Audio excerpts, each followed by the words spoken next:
In today's busy world, it can be hard to relax and let go of worry. But the peaceful teachings of the Buddha remind us that true rest begins inside the heart. These Buddhism stories, shared gently over 3 hours, help calm the mind, ease regrets, and quiet the thoughts that keep us awake. Each story brings a soft lesson of kindness, stillness, and letting go, helping us drift into deep sleep with peace in our minds and no heaviness in our hearts. Through these simple tales, we remember that peace is always possible, even in the middle of life's noise. The candle that burned without fear. This story shares a lesson about courage, impermanence, and the quiet power of living without fear. Through the image of a simple candle, we learn how to face life's darkness, not with resistance, but with light. In the quiet hills outside Savatthi, there was a small temple where a single candle burned every night. The monks said the candle had never gone out, even during storms. Pilgrims came from far to see this little flame, and some believed it held magical power. But one evening, a young boy named Ananda, whose mother had passed away, came to the temple and stared at the flame. "Why does it not fear the wind?" he asked the old monk sitting nearby. The monk smiled gently and said, "It does not fear the wind because it does not fear going out." He explained that the candle burned not to fight the dark, but to fulfill its purpose, giving light. Whether it flickered or stood tall, whether the wind blew strong or not, the candle did not hold back its light. It simply gave what it had, moment by moment, without worry about when the flame would end. The boy stayed that night, watching the flame. A soft breeze crept through the temple doors. The flame danced, but did not vanish. The monk said, "You see, Ananda, most people live trying to protect their flame. They hide it, fear its end, and suffer every time the wind changes. But the candle is wise. It understands that fear shortens life more than the wind ever could." Tears welled up in the boy's eyes. "Is that how I should remember my mother? Like a candle?" The monk nodded. "Yes, she gave her light. It warmed others. And now that light lives in you. You do not need to fear the wind, Ananda. You only need to keep burning."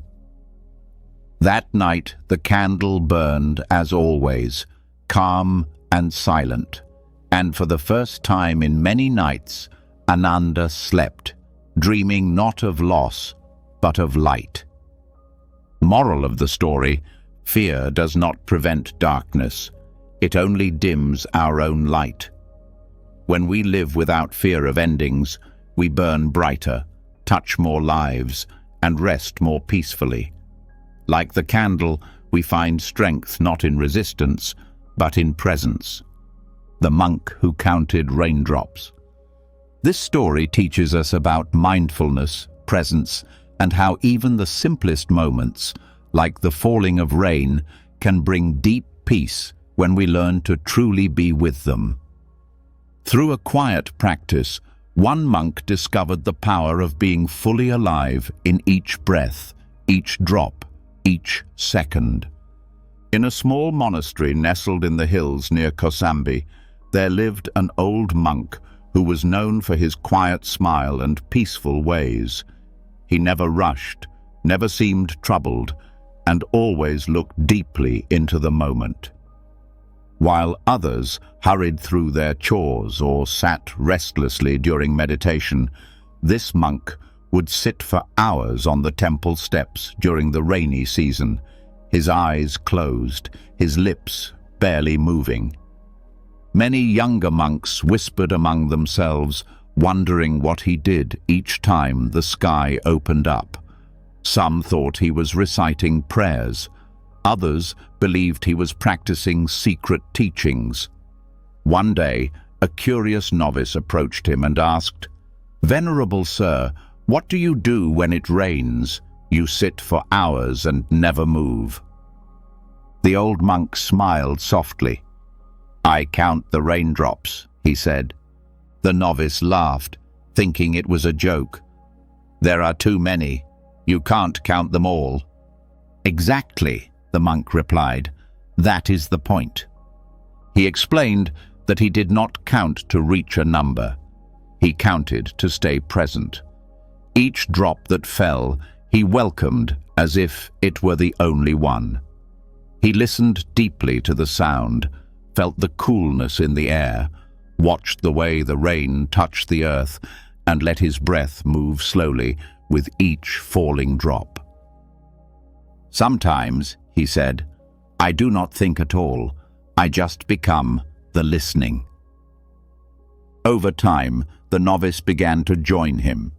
He sat beside the monk, trying to count not with numbers, but with presence. And slowly, his restless thoughts softened. The storm in his mind became as gentle as the rain falling on the temple roof. He learned that peace did not come from silence, but from attention, not from escaping the world, but from entering it fully, drop by drop. Moral of the story: true mindfulness is not about controlling the moment, but about meeting it fully. When we give our full presence to life, even the falling rain becomes a doorway to peace. The lotus in the quiet pond. This story teaches the power of inner growth, the strength that comes from stillness, and the quiet beauty of rising above pain without bitterness. Like the lotus flower, we too can bloom in muddy waters if we trust the light within us. In a silent forest not far from Nalanda, there was a pond hidden from travelers. It was shallow, filled with still water and dark mud. Few paid attention to it. It was not grand, not deep, not filled with fish or birdsong, but in the center of this unnoticed pond, a single lotus bloomed. Pure, white, and tall, it opened each morning to the sun and closed gently at dusk. A young girl named Mira, who often wandered in search of herbs and wildflowers, discovered the pond one day. She sat by its edge, feeling sad and unwanted. Her family often told her she was too quiet, too slow, too different. She did not speak much, but her heart carried many questions. She stared at the lotus for hours. Its petals seemed untouched by the mud below. How could something so beautiful grow in such a dark place? An elderly monk from the nearby village saw her there and joined her in silence. After a while, he spoke softly. "Do you know why the lotus is special?" Mira shook her head. "Because it grows in the mud and is not ashamed," he said. "It does not try to change the pond. It rises through it, slowly, quietly, and then, one day, it opens." Mira looked at the flower again, this time with tears in her eyes. She felt something she had not felt before, understood. The monk continued, "You see, child, the world may not always be kind. The mud is part of life. But you do not need to stay hidden in it. You don't need to be loud to be seen. Like the lotus, just keep rising, not to escape, but to bloom." Mira visited the pond often after that, and in time, without forcing it, she too began to bloom in her own quiet, beautiful way. Moral of the story: we do not need perfect conditions to grow. In stillness and pain, beauty can still rise. Like the lotus, we can remain pure in a muddy world, finding peace not by avoiding struggle, but by gently rising through it. When the wind bowed to the willow. This story reveals the quiet strength found in softness and the quiet wisdom of letting go. Through the gentle willow tree, we learn that we do not need to fight to survive. Sometimes, peace is found in bending, not breaking. There was once a willow tree that grew by a small river in the village of Vesali. It was not tall like the oak, nor did it bear sweet fruit like the fig. It simply stood, graceful and slender, its long branches hanging low as if they were always in a bow. Children played under its shade, and monks often sat beneath it in meditation. One summer, a great wind swept through the valley. Trees broke, roofs lifted, dust clouded the sky. People ran for shelter. The animals hid. Even the temple bell stopped ringing, silenced by the storm. When the wind reached the willow by the river, it howled with force. The oak on the other side of the bank stood firm and proud, but cracked loudly and fell to the ground, its roots exposed and broken. The willow, however, bent low, its branches nearly touching the earth. It swayed, twisted, and flowed with the gusts. It did not resist. It did not snap. And when the wind passed, the willow was still standing, silent, untouched, still gently bowing. After the storm, a young monk visited the fallen oak, then walked over to the willow. He touched its smooth bark and whispered, "Why did you not fall like the others?" The breeze returned softly, brushing through the willow's leaves like a whisper. And in his heart, the monk heard an answer, "Because I do not fight what I cannot control. I do not resist what must pass. I bend and I return. That is my way." That day, the monk wrote no scriptures, spoke no sermons. He simply sat beneath the willow and breathed, deeply, slowly, with a soft smile.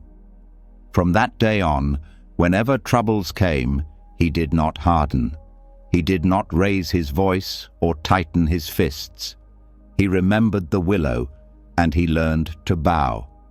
Moral of the story: there is power in softness. True strength is not in holding tight, but in letting go. Like the willow, we do not need to resist every storm. We only need to remain rooted in peace and allow life to pass through us, gently. The bell that rang only at dawn. This story reveals the quiet wisdom of timing, the beauty of beginnings, and the truth that peace often comes when we stop forcing and start trusting. Like the bell that rang only at dawn, it teaches us to listen deeply, to wait patiently, and to welcome life as it is, not as we demand it to be. In a mountain temple above the clouds, there was a bell unlike any other. It did not ring for prayer. It did not mark time. It rang only once each day, at the very moment the first light touched the sky. No one pulled its rope. No one touched its metal. Still, without fail, at the break of dawn, the soft sound of the bell echoed across the hills. The villagers believed it was blessed. Pilgrims would climb the long path each night just to sit in silence, waiting to hear it. But one young monk, eager and curious, became restless.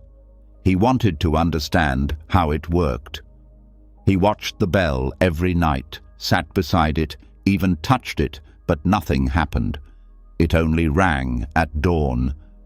Frustrated, he asked the elder monk, "Why must it wait for the morning? Why can't I make it ring now?"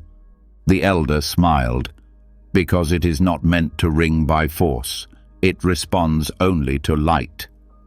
Still, the young monk insisted. He wanted to hear the sound again, not wait till morning.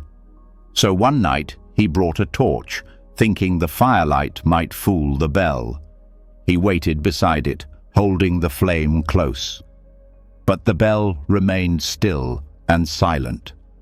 The old monk found him there and said gently, "The bell is like the heart. It opens only when the right light touches it.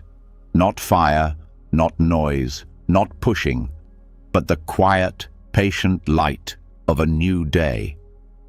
The young monk finally stopped trying. He began to sit quietly through the night, like the others, watching stars, breathing with the wind, listening to the world sleep. And when dawn came, the bell rang, not just through the air, but through his chest, as if something deep inside him had woken up too. Moral of the story: some things in life cannot be rushed or forced. Like the dawn, peace arrives in its own time. When we stop pushing and start listening, the world begins to ring gently, like a bell touched by morning light. The old tea master's smile.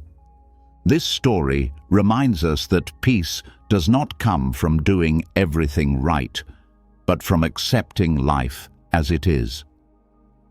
Through a quiet tea ceremony and a simple smile, we learn the deep wisdom of presence, humility, and grace in the face of imperfection. In a quiet village near the base of Mount Dandaka, there lived an old tea master. His hands trembled with age, and his steps were slow, but his tea ceremonies were known far and wide. People came from distant cities, not for the tea itself, but for the way he served it, with silence, care, and a smile that made the heart soften. One afternoon, a young man named Riku, proud and eager, arrived at the tea house. He had studied with many teachers and believed he already knew the art, but he wanted to test the old master. "Show me what makes your tea different," he said. "I want to see if there's truly something more to learn." The tea master nodded gently. He said nothing, only motioned for Riku to sit. The ceremony began, slow, steady movements, each one filled with intention. The old man's hands shook slightly as he lifted the kettle. His sleeve brushed the cup. A single drop of tea spilled onto the tray. Riku's eyes caught the mistake.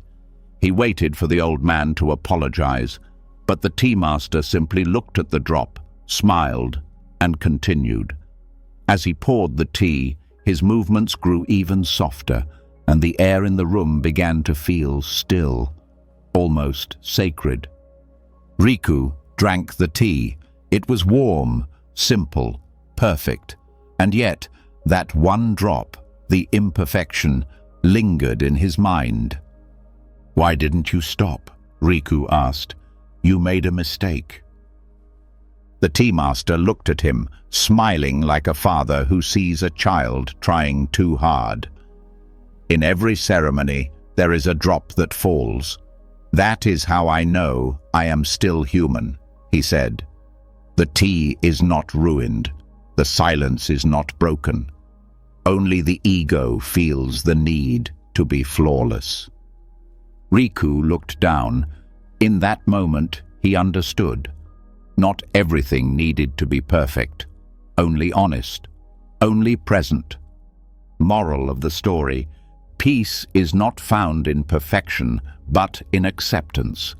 When we stop fearing small mistakes and begin to smile at them, we open the door to deeper joy. Like the old tea master, we find beauty not in control, but in grace. A bowl of clear water. This story teaches the deep value of clarity, stillness, and how our minds, like water, reflect the world around us. When stirred by anger or fear, we cannot see clearly. But when we become calm, even for a moment, the truth appears naturally, just as the bottom of a bowl is seen when the water settles. In the quiet outskirts of Varanasi, there lived a gentle monk known for his wisdom. People came from nearby villages to seek his guidance, but he rarely gave long teachings. Instead, he asked questions. One day, a troubled man arrived, angry and full of pain. He had been wronged by someone he trusted and could not sleep, eat, or work without bitterness rising inside him. "I cannot forgive," the man said. "The more I think about it, the worse it feels." The monk nodded, then silently filled a clay bowl with water. He stirred it with a stick until the water turned cloudy with dust. "Now, look into the bowl," he said. "What do you see?" "Nothing," the man replied. "It's too cloudy." The monk placed the bowl gently on the table between them. Then he said nothing more. Minutes passed. The man grew restless, but the monk simply sat, calm and still. After a while, the man looked again into the bowl. The dust had settled. The water had cleared. "I can see the bottom now," he said. The monk looked at him and smiled. "This is your mind. When it is shaken by anger, you cannot see clearly. You search for truth, but find only shadows. But if you let it settle, you begin to see what is real, not what fear and pain show you, but what is true beneath them." Tears filled the man's eyes. He understood. His mind had been stirring the pain again and again, and all it had done was cloud his vision. That night, he did not try to force peace or pretend to forgive. He simply breathed and waited for the dust to settle. Moral of the story: clarity does not come from effort or force. It comes from stillness. When we stop stirring the waters of our mind with anger, regret, or fear, the truth gently rises and peace follows.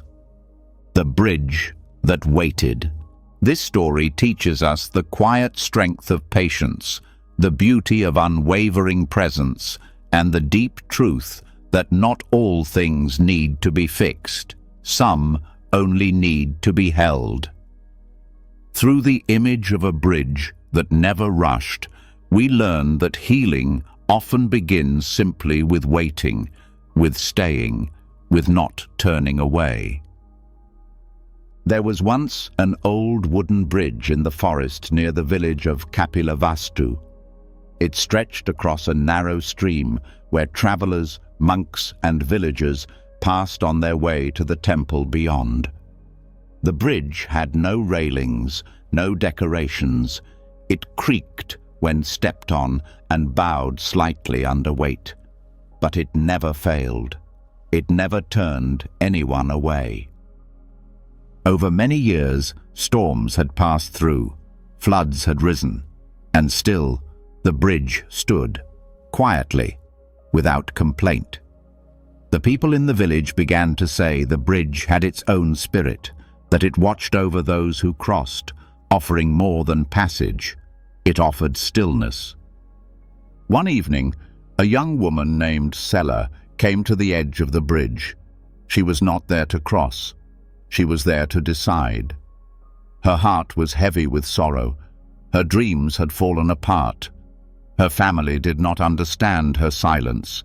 She had lost something precious, not a person, but a part of herself. She stood at the edge, trembling, unsure if she wanted to go forward or turn back. But the bridge did not ask anything of her. It did not urge her on or pull her away.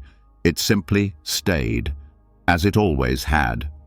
Sela sat on the first wooden plank, feet dangling just above the stream.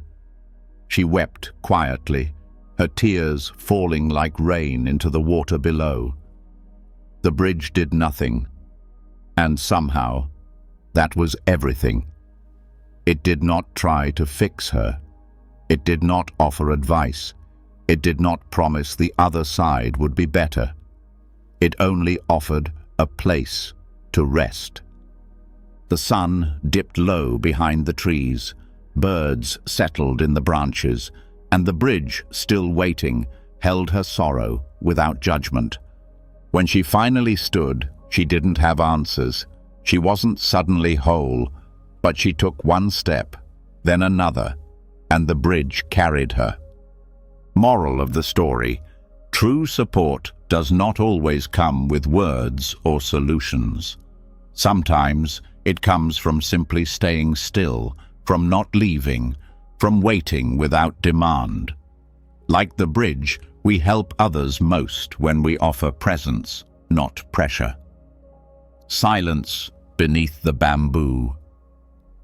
This story teaches the quiet power of stillness, the healing that lives in nature's silence, and the truth that some answers do not come through words, but through presence. In a world full of noise and questions, sometimes it is the quietest space that speaks the loudest to the heart. In a secluded grove beyond the city of Vaishali, there was a path known only to the monks of a nearby monastery. It wound gently through tall bamboo, swaying lightly with the wind. No one spoke in that place. It was not forbidden, but somehow all who entered felt that words would disturb something sacred. One afternoon, a young monk named Tissa came to the abbot with tears in his eyes. He had lost his father before he could say goodbye, and his grief had turned to guilt. "I cannot find peace," he said. "I sit, I chant, I meditate, but inside I still hurt." The abbot, instead of replying, placed a hand on his shoulder and led him down the hidden bamboo path. The two walked in silence, and the only sounds were the whispering leaves, the occasional bird, and their soft footsteps on the earth. The bamboo swayed gently above them like green waves. They walked for a long time. The young monk grew restless. His thoughts returned, regret, longing, questions he wanted to ask, but he did not speak. Something in the air invited stillness. Eventually, they sat down together beneath a tall bamboo. The abbot closed his eyes. Tissa did the same, unsure of what they were meant to do. He listened to the breeze, the rustling leaves, the steady beat of his breath. Slowly, the noise inside him began to fade. The ache did not disappear, but it softened. In that moment, without any words, he felt his father near, not as a voice, not as a memory, but as a presence, like wind through the trees. He felt the pain, yes, but also the love behind it. And for the first time, he wept in silence, not from regret, but from release. They walked back without speaking, and Tissa never asked the questions again, because the answers had come not from the abbot, but from the silence beneath the bamboo. Moral of the story: sometimes the heart does not need words, it needs quiet. In silence, we remember who we are, we heal gently, and we find peace in places deeper than thought, where only stillness can reach. The feather that floated twice. This story speaks to the nature of letting go, the mystery of return, and the beauty of trusting life's gentle rhythms.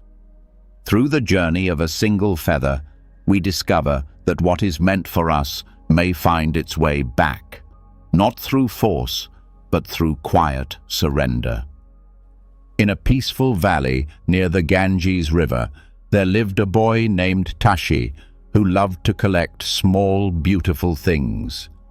He kept a wooden box under his sleeping mat, filled with river stones, dried flowers, and paper cranes. But his most treasured item was a white feather he had found one morning near a shrine. It was soft and curved perfectly, as if shaped by the wind itself. Tashi believed the feather was lucky. He held it during storms. He whispered wishes to it. He even brought it to the temple, where the monks smiled kindly and said, "Even the wind gives gifts." One day, while resting under a Bodhi tree, a breeze swept across the field. Tashi, half asleep, opened his hand, and the feather lifted into the sky. He ran after it, arms wide, heart racing, but it was too fast, too free. The feather danced upward, swirled once, and disappeared into the clouds. He searched for hours. Days passed. The monks told him gently, "What floats away is not lost. Perhaps it is only on another journey." But Tashi felt grief, not because he had lost a thing, but because it had felt like a part of him had left too. Seasons changed. The rains came and went. Tashi grew quieter, learning to sit longer, listen deeper. One clear morning, while walking by the edge of the same shrine, something soft brushed his cheek. He looked up, and there it was. The feather, or a feather just like it, caught in the branches of the Bodhi tree, gently waiting. He didn't run this time. He simply reached out, his hand open, his heart still. And as he held the feather again, he smiled, not because it had returned, but because he now understood. Letting go had made space for its return. Moral of the story: what we release with love may return in its own time, in its own way. When we stop chasing and start trusting, life brings us what we are ready to hold. Like the feather, peace comes not through grasping, but through grace. The cloud who let go. This story teaches the gentle wisdom of non-attachment, the beauty of release, and the quiet strength in learning to let go. Just as clouds drift across the sky without clinging, we too can find peace not by holding on, but by learning to move on, with softness, with grace, and without regret. High above the forests and rivers of ancient India, there lived a little cloud. Unlike the others, who came and went freely, this cloud wanted to stay in one place. It had once passed over a valley so beautiful, with golden fields, laughing children, and gentle hills, that it didn't want to leave. So the cloud lingered. Days passed, then weeks. It grew heavy with rain, but refused to move. If I stay, it thought, I can always be near this happiness. But slowly, the sky around it changed. The sun no longer reached the valley. The plants beneath began to wilt. The people looked up and wondered why the sky had darkened. And still, the little cloud stayed, afraid that if it moved on, it would lose the beauty it had found. One day, an old wandering monk looked up at the heavy cloud and whispered, "Even beauty must be shared, not possessed." The cloud heard the words and trembled. It had only wanted to hold on to joy, but now it saw that by clinging, it was hiding the very light that had made the valley so lovely. So, with one soft breath, the cloud let go. It released its rain gently over the land, soaking the dry roots, filling the streams, cooling the skin of every living thing. Then, light again, it drifted on. And something unexpected happened. As it floated across the sky, the cloud began to see new places, mountains it had never touched, oceans wide and shimmering, forests deep with song. It realized the world was full of valleys, and that its giving had brought life not loss. And far below, the valley bloomed once more. The people smiled, warmed by the sun and nourished by the rain, never knowing that it was love, not fear, that had finally let the cloud move on. Moral of the story: letting go is not losing. It is trusting that life moves in cycles, that love shared is never wasted, and that by releasing what we cling to, we make room for new light, new growth, and new peace. The Sandalwood Path. This story teaches the quiet power of kindness, the strength in choosing peace over pride, and how a gentle presence can leave a fragrance long after we are gone. Like the scent of sandalwood, true goodness does not shout, it simply lingers. In a warm, dusty town near Varanasi, there was an old path winding through a forest of sandalwood trees. It was not the shortest route to the city, but many travelers chose it anyway. Some said it felt cooler, quieter. Others said the path itself seemed to know your mood and softened it. No signs marked the trail. It was worn only by footsteps and time. The villagers told a story that long ago, a monk had walked this path every morning and evening. No one remembered his name, only that wherever he went, people felt calm. Even when thieves tried to rob him, it was said he offered them tea and left them confused and somehow softened.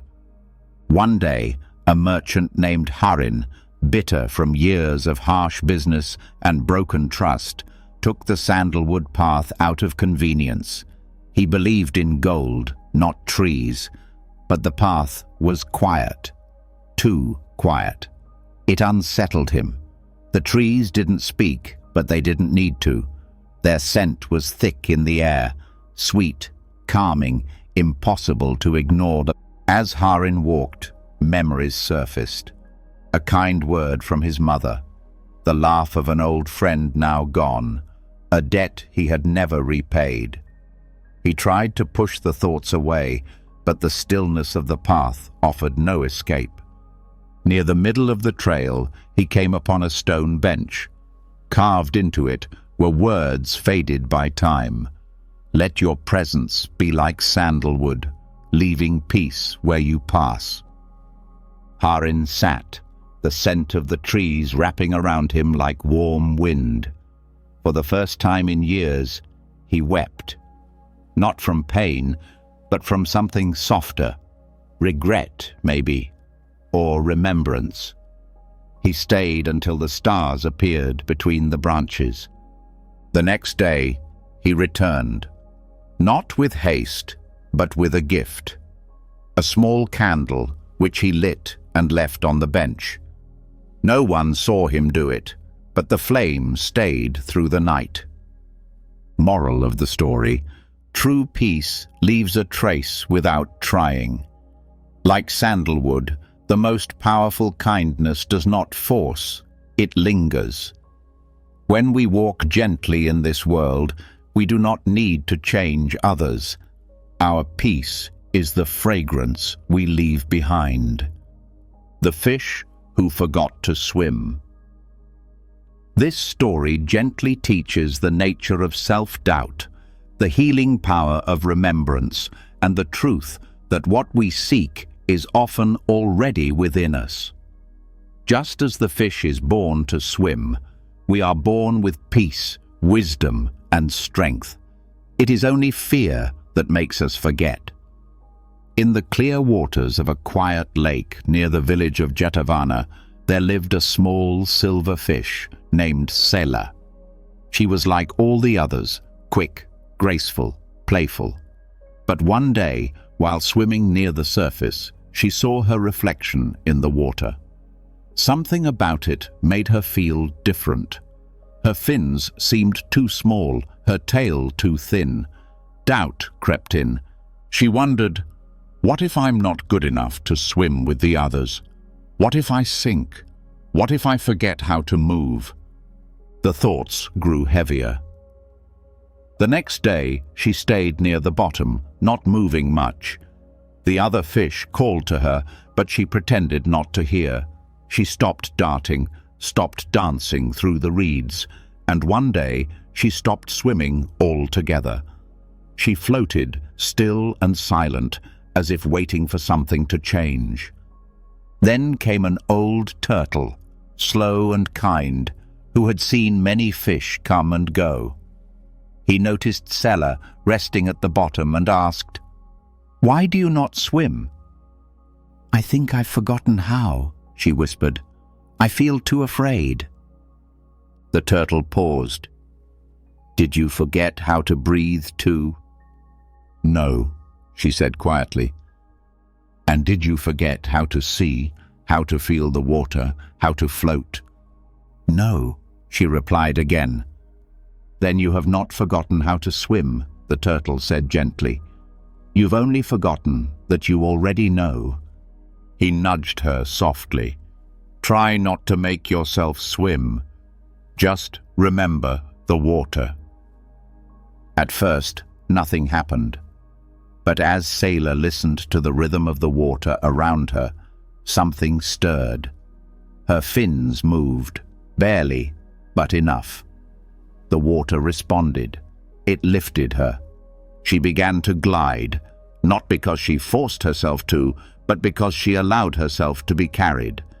And slowly, Sailor began to swim again, not like before, but lighter, freer, with tears of relief blending into the lake. Moral of the story: sometimes fear makes us forget who we are, but deep within us is a memory of peace, movement, and life. We don't need to force our way forward. We only need to remember that we were always meant to swim. The gate with no lock. This story reveals the illusion of fear, the weight of imagined barriers, and the quiet freedom that comes when we realize we have always been able to walk through. Like a gate without a lock, many of the things that hold us back exist only in our minds. In a quiet mountain village near Sarnath, there stood a great wooden gate at the edge of a forgotten path. It was tall, weathered by years of wind and rain, and covered in moss. No one used the path anymore. The villagers believed the gate led to a dangerous forest filled with wild animals and lost souls. They told their children not to go near it. But what they never noticed was that the gate had no lock. In fact, it had never had one. One day, a young boy named Kiran, who was curious and often alone, wandered up to the gate. He wasn't looking for danger. He was simply tired of feeling stuck, of always being told to stay where it was safe, of carrying a sadness he didn't understand. He stood before the gate for a long time. It was closed, but it didn't seem threatening, just quiet. He reached out to touch the wood. It was rough, but warm from the sun. "What are you doing?" an old farmer called from the field nearby. "Don't go beyond that gate. You won't come back the same." Kiran turned to him. "Why? What's on the other side?" The farmer hesitated. "No one knows. We were told long ago it's not for us." Kiran looked back at the gate. Slowly, gently, he pushed. It opened with a soft creak. No resistance, no chain, no trap. Just space, just sky, just a narrow path lined with wildflowers and sunlight. He stepped through. What he found was not danger, but quiet. Trees swayed. A stream sang nearby. The air was clear. He sat on a rock and breathed for the first time without the weight of fear on his chest. He stayed until dusk, then returned. The villagers waited, expecting a story of terror. But Kiran said only this: "There was nothing there but peace. The only thing keeping us out was a story someone else told. Moral of the story: many of the walls we fear are not real. Often we are already free. We simply haven't tried the door. When we stop believing in the limits others place around us, we begin to walk the quiet path of truth. Like the gate with no lock, peace is open to those who gently push. A sparrow in the monastery garden. This story teaches us the beauty of smallness, the strength found in gentleness, and the quiet importance of simply being. Like the sparrow in the garden, we don't need to be mighty or loud to have meaning.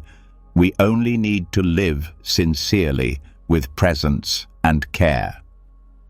In a peaceful monastery tucked into the hills of Sarnath, there was a garden where monks grew herbs, flowers, and small vegetables. It was a quiet place, tended with love and walked upon with bare feet. But not many noticed the tiny sparrow that had made her home in the low branches of a fig tree by the corner wall. Each morning, while the monks swept the paths and watered the soil, the sparrow would chirp her soft song and gather tiny seeds.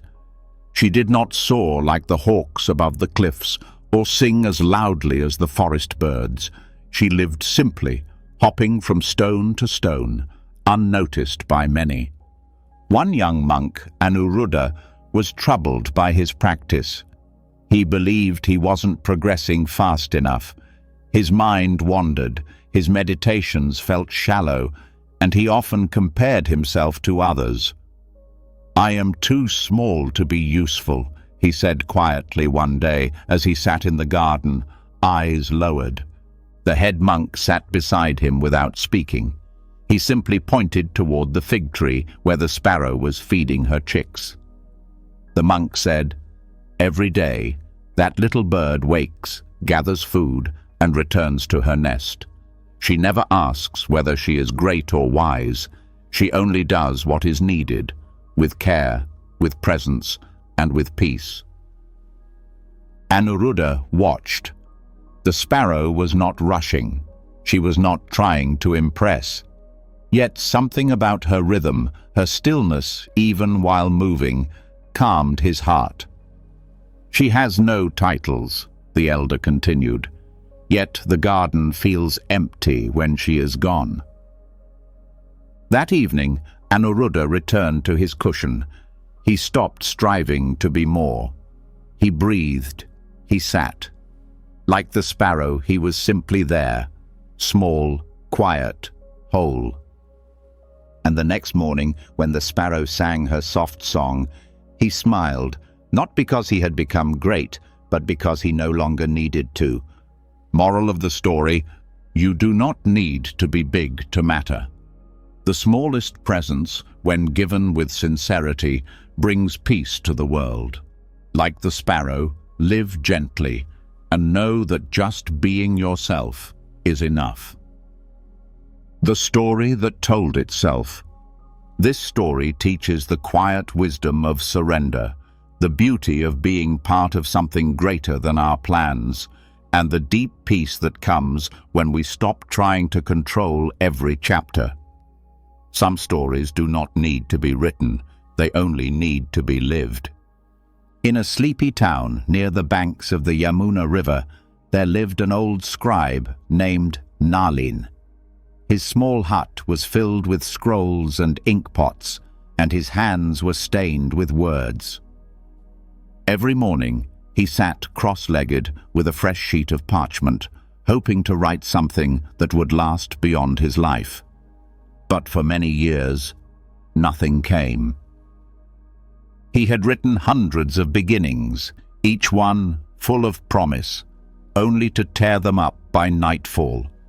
He was searching for the perfect story, one that would explain life, offer comfort, and bring peace to the reader's heart. Yet every attempt felt hollow, too forced, too clever. His frustration grew heavy, like dust settling in corners no broom could reach. One rainy evening, a traveling monk came to the village seeking shelter. The people pointed him toward Nalin's hut, where a small fire still burned. The scribe welcomed him in and offered him tea. They sat in silence for a long time, listening to the rhythm of the rain tapping the roof like an old drum. The monk noticed the torn parchment scattered across the floor. "Are you writing something important?" he asked. "I'm trying," Nalin said softly, "but the story won't come." The monk smiled. "Then perhaps it is already being told." Nalin looked confused. The monk pointed to the tea between them. "This moment, the rain, your kindness, my tired feet finding warmth. None of this was planned, and yet it is perfect." The fire cracked gently. Something inside Nalin loosened. The monk added, "When you stop trying to control the words, the story begins to tell itself." That night, Nalin did not reach for a quill. He sat by the fire, watching the way the flames danced and the shadows leaned in. He breathed, and for the first time he felt the story writing itself, not on paper, but through presence. Moral of the story: life is not a tale we must force onto the page. Sometimes the most beautiful story is the one unfolding in silence, in kindness, in breath. When we stop grasping, we begin to feel the gentle truth. We are already inside the story that needs to be told. The rock that learned to float. This story teaches the power of inner transformation, the freedom that comes when we let go of heaviness, and the truth that what weighs us down is not who we are, but what we carry. Even the heaviest heart can become light again when it learns to release. In a deep valley where rivers ran slow and the air always smelled of moss, there lay a large, round rock in the middle of a stream. It had been there for as long as anyone could remember. Children climbed on it in the summer. Birds rested on it at dawn.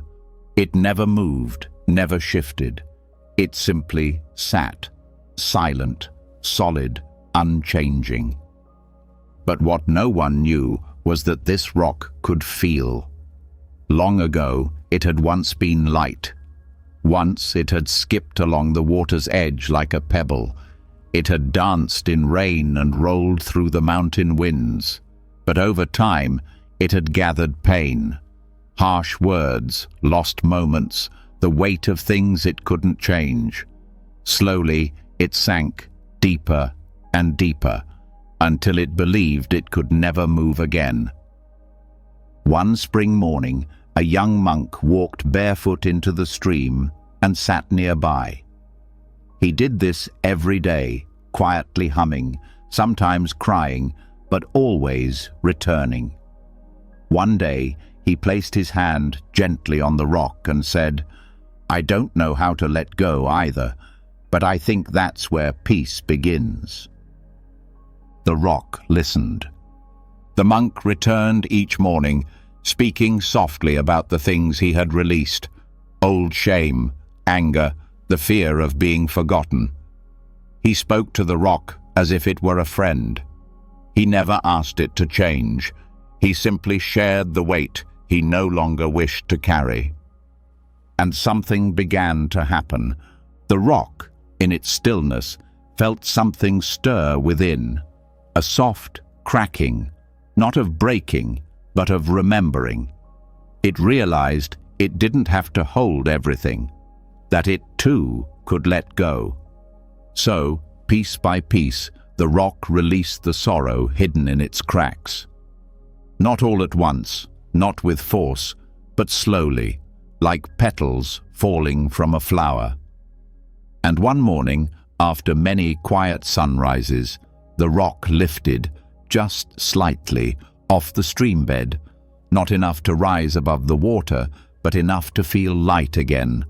Moral of the story: you are not your heaviness. The pain you carry is not your nature. When you begin to let go, even the heaviest burden can soften, and even the rock that thought it was forever stuck can begin to float again. The candle that didn't fear the dark. This story speaks to the quiet courage within us, the kind that shines without needing attention, the kind that stays steady even when the world around us falls into shadow.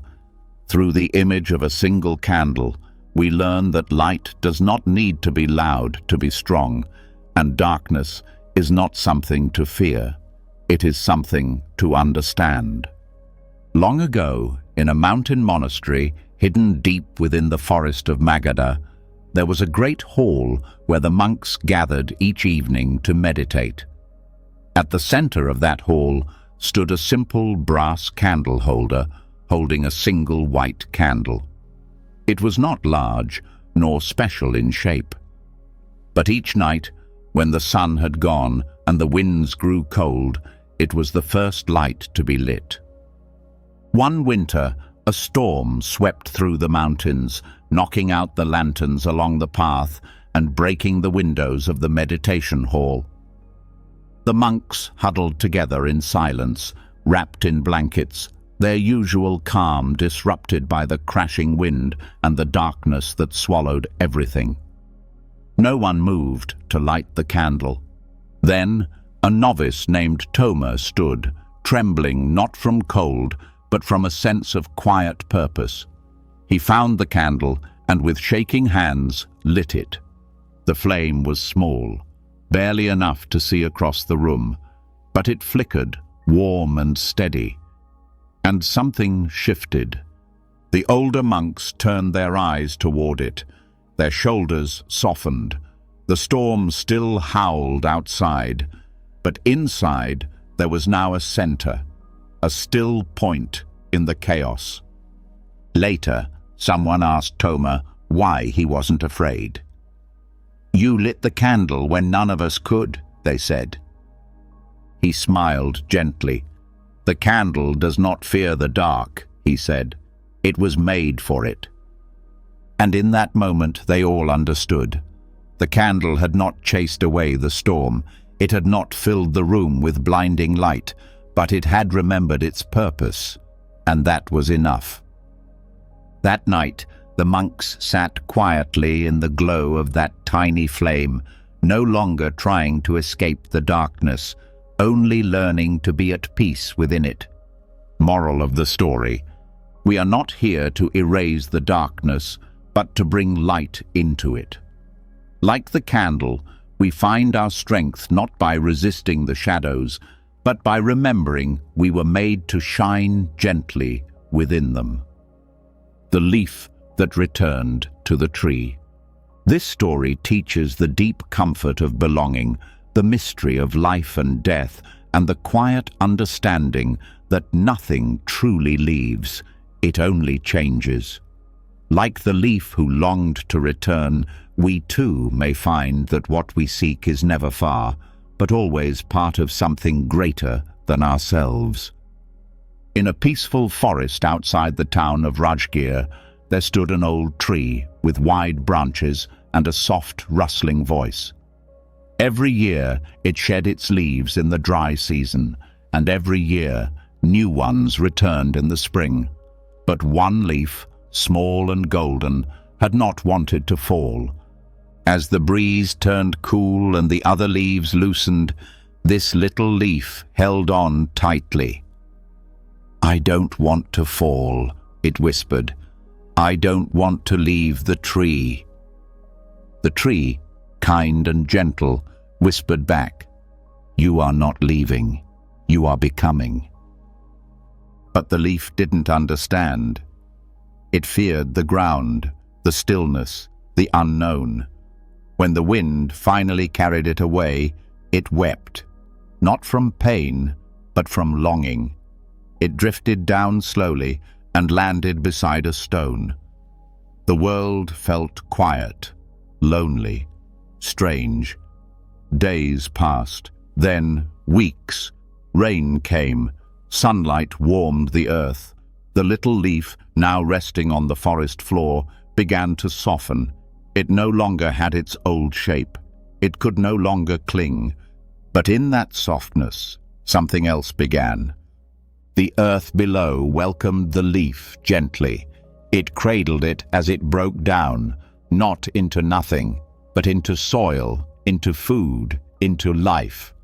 And months later, when spring returned, the tree above blossomed again, its roots fed by the very leaf that had once feared falling. High in the branches, a new leaf unfolded. It danced in the breeze, unaware that it had once been something else. But the tree knew, and it smiled quietly. Far away, a young monk meditated beneath that very tree.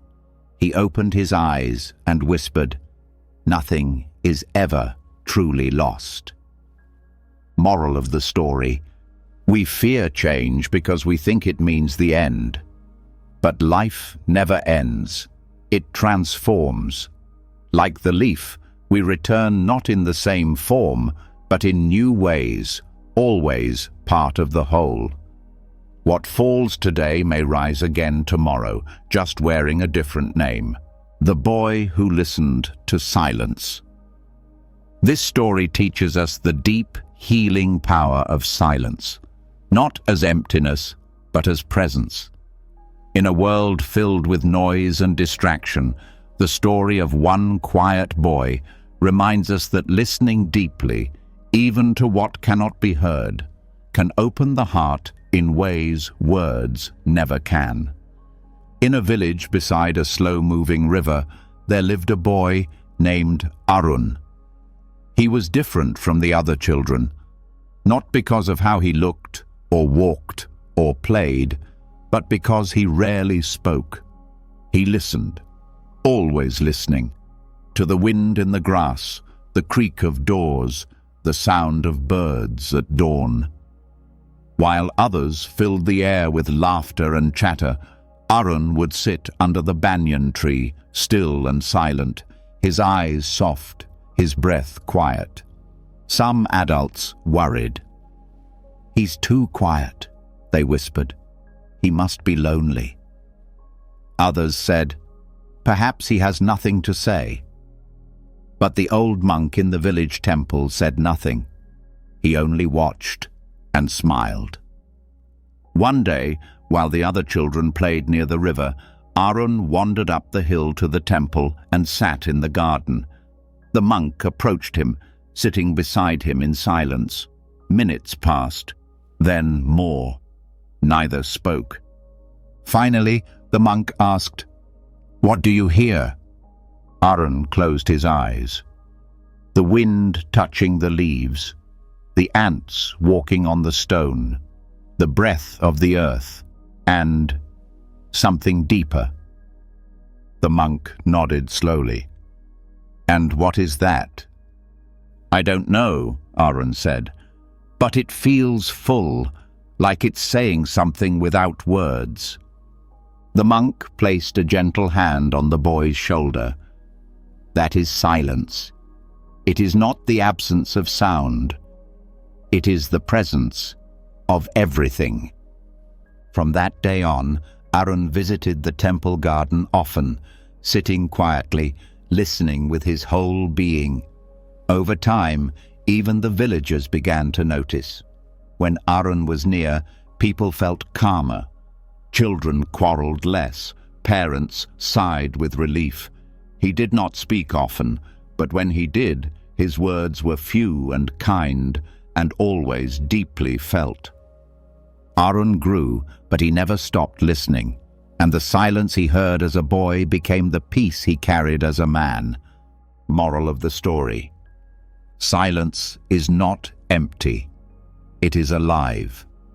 When we truly listen, we hear more than sound. We hear the heart, the world, and the wisdom that waits in stillness. Like Arun, we find peace not by speaking more, but by listening more deeply. A cup of empty tea.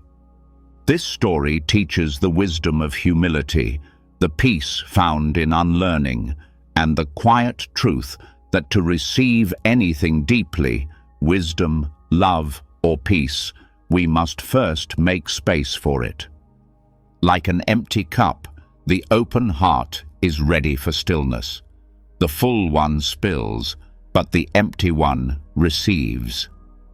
In the foothills near Magadha, there lived a famous scholar who had read every scripture, debated every doctrine, and taught many students. But even with all his knowledge, he felt restless. There was always something more to know, more to prove, more to become. So when he heard of a humble monk known for great inner peace, he traveled days to meet him. When the scholar arrived, he bowed stiffly and said, "I have come to learn your wisdom. Teach me your truth." The monk welcomed him kindly and said nothing. Instead, he prepared tea. He brought a small clay cup and began to pour, slowly and steadily. The tea rose, reached the brim, and kept going. It spilled over the edge onto the table and into the scholar's lap. "Stop!" the scholar cried. "Can't you see the cup is already full?" The monk looked into his eyes and said softly, "Yes, and so are you." The words struck deeper than the tea. The scholar sat in silence. No one had ever said that to him before, not with such calm, not with such compassion. His mind, always filled with answers, fell quiet for the first time. "You are wise," the monk said, "but your wisdom has no room for peace. Your mind is so full, it cannot receive. Empty the cup. Let go of being right. Be still. Be open. Then true learning begins." The scholar did not speak again that day. He stayed in the monastery, not as a teacher, but as a student, not to gather more, but to let go, to sit with silence, to drink from the cup, slowly, fully, with gratitude. And over time, the tea of peace filled him in ways books never had. Moral of the story: when we are too full of ego, of opinions, of noise, there is no space for peace. True wisdom begins not with knowing more, but with emptying. Like a cup of tea, we must be open, quiet, and willing to receive. The lantern carried by the moon. This story reminds us that even when we feel alone, we are never truly without light. It teaches the quiet truth that guidance can come from places we do not expect, and that sometimes the softest glow, like the moon's reflection, can lead us through the darkest parts of our journey. There once lived a widow named Amita in a cold village high in the Himalayan foothills. Her days were simple, collecting firewood, boiling rice, and lighting a lantern each night for her small, empty home. Her husband had passed many winters before, and her son had gone to war and never returned. The villagers were kind but distant, unsure of what to say to a woman whose grief had turned to silence. Amita never complained, but her eyes were always searching, as if waiting for something or someone just beyond the edge of the world. Each night, she would light a small paper lantern and place it in her window, not for herself, but for her son in case he ever returned. Though many said he was surely gone, she never let the lantern go unlit, not once. One winter evening, heavy snow fell. The sky was dark and restless. As Amita reached for her last match, a strong wind blew through the cracks in her door, and the flame died before it could touch the wick. She tried again and again, but the matchbox was empty. The window remained dark. She sat on the floor, the unlit lantern in her lap, tears welling in her tired eyes. Not for her son, but for the silence that now felt heavier than ever. Then, something soft and silver touched her skin. She looked up. Through the broken clouds, the full moon had risen. Its light fell across the floor, across her face, and gently across the lantern. Though it had no flame inside, the paper began to glow faintly, lit only by the moon's reflection. It was quiet, gentle, and somehow enough. That night, Amita did not cry. She sat by the window, lantern in her hands, watching the moon carry her light across the world. And in her heart, she felt something she had not felt in years, not certainty, but comfort. Moral of the story: even when your own light falters, you are never truly without guidance. Like the lantern lit by the moon, peace can find us through reflection, through stillness, through unseen hands. Sometimes the softest light is the one that shows the way. The breath that stopped time. This story teaches the quiet power of presence, the gift of one full breath, and the deep truth that peace is not found in the past or future, but in this very moment. Like a single breath that holds the world still, our awareness can stop time, not by changing it, but by entering it completely. In a busy city near the river Ganges, there lived a man named Daman, who was always in a hurry. He rushed through his work, his meals, even his prayers. Each morning he thought of the night, and each night he worried about the morning. His mind ran faster than his feet, and even in sleep he never truly rested. One evening, after a long, restless day, Daman passed by a small monastery. He saw a monk sitting motionless beneath a Bodhi tree, eyes closed, not moving at all. Curious and a little irritated, Daman stopped and asked, "Why do you sit there like stone? Don't you know time is running out?" The monk opened his eyes slowly. "It is not time that is running," he said. "It is you." Daman laughed. "If I don't run, I'll fall behind." The monk stood, stepped close and said, "Then take one breath with me, just one. But do not think, do not plan, do not push it away or hold it in. Just feel it. Be inside it." Reluctantly, Daman agreed. They both closed their eyes, inhale, pause, exhale, and in that moment, something strange happened. The street sounds faded. The weight in Daman's chest lightened. For the first time in years, he was not ahead of himself or behind. He was exactly where he was. Nothing needed to be done. Nothing needed to be fixed.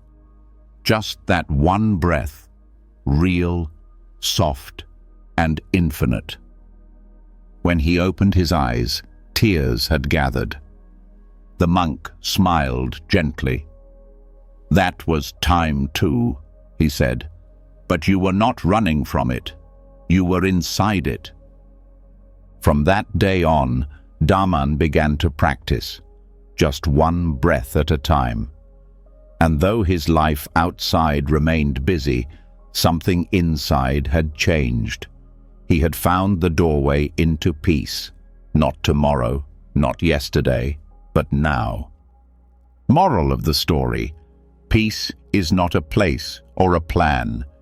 It is the stillness within one honest breath.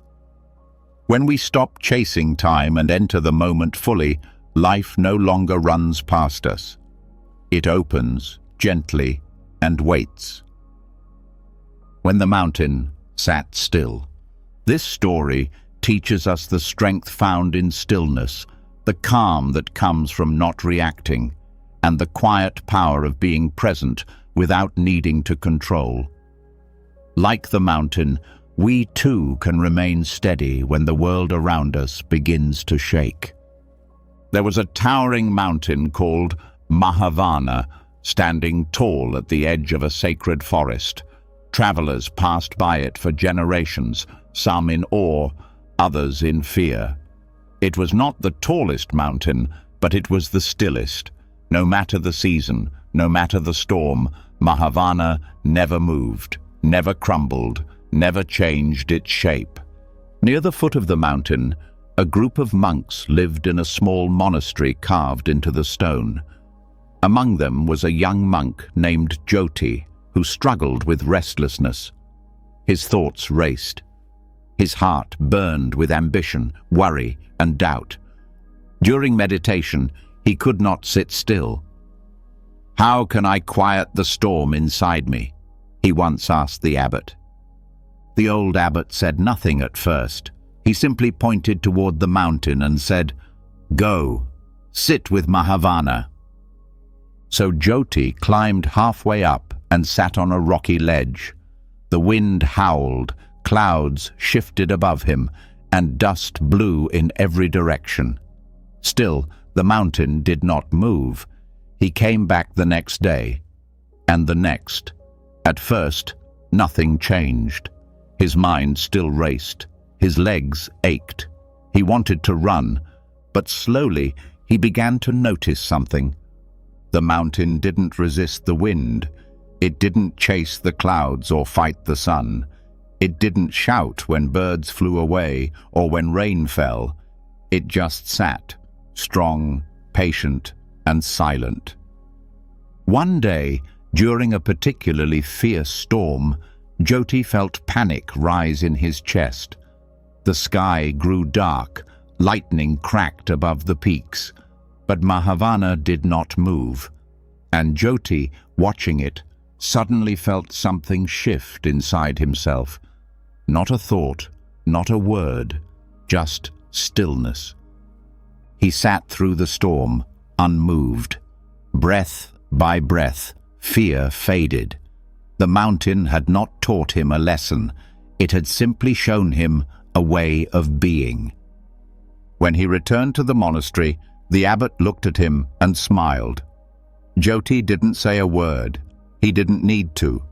Moral of the story: true strength does not come from control, but from stillness. Like the mountain, we do not need to react to every storm. When we sit with what is, without fear or resistance, we discover the calm that cannot be shaken. The monastery cat's secret.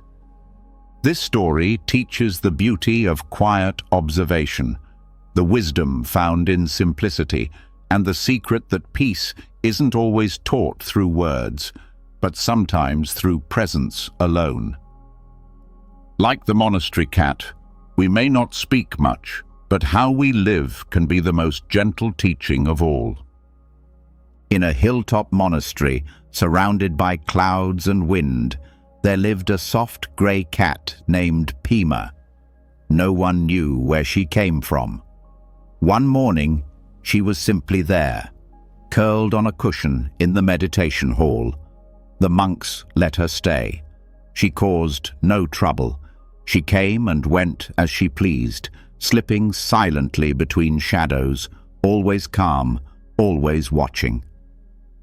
At first, the monks didn't think much of her, but over time, they began to notice something strange.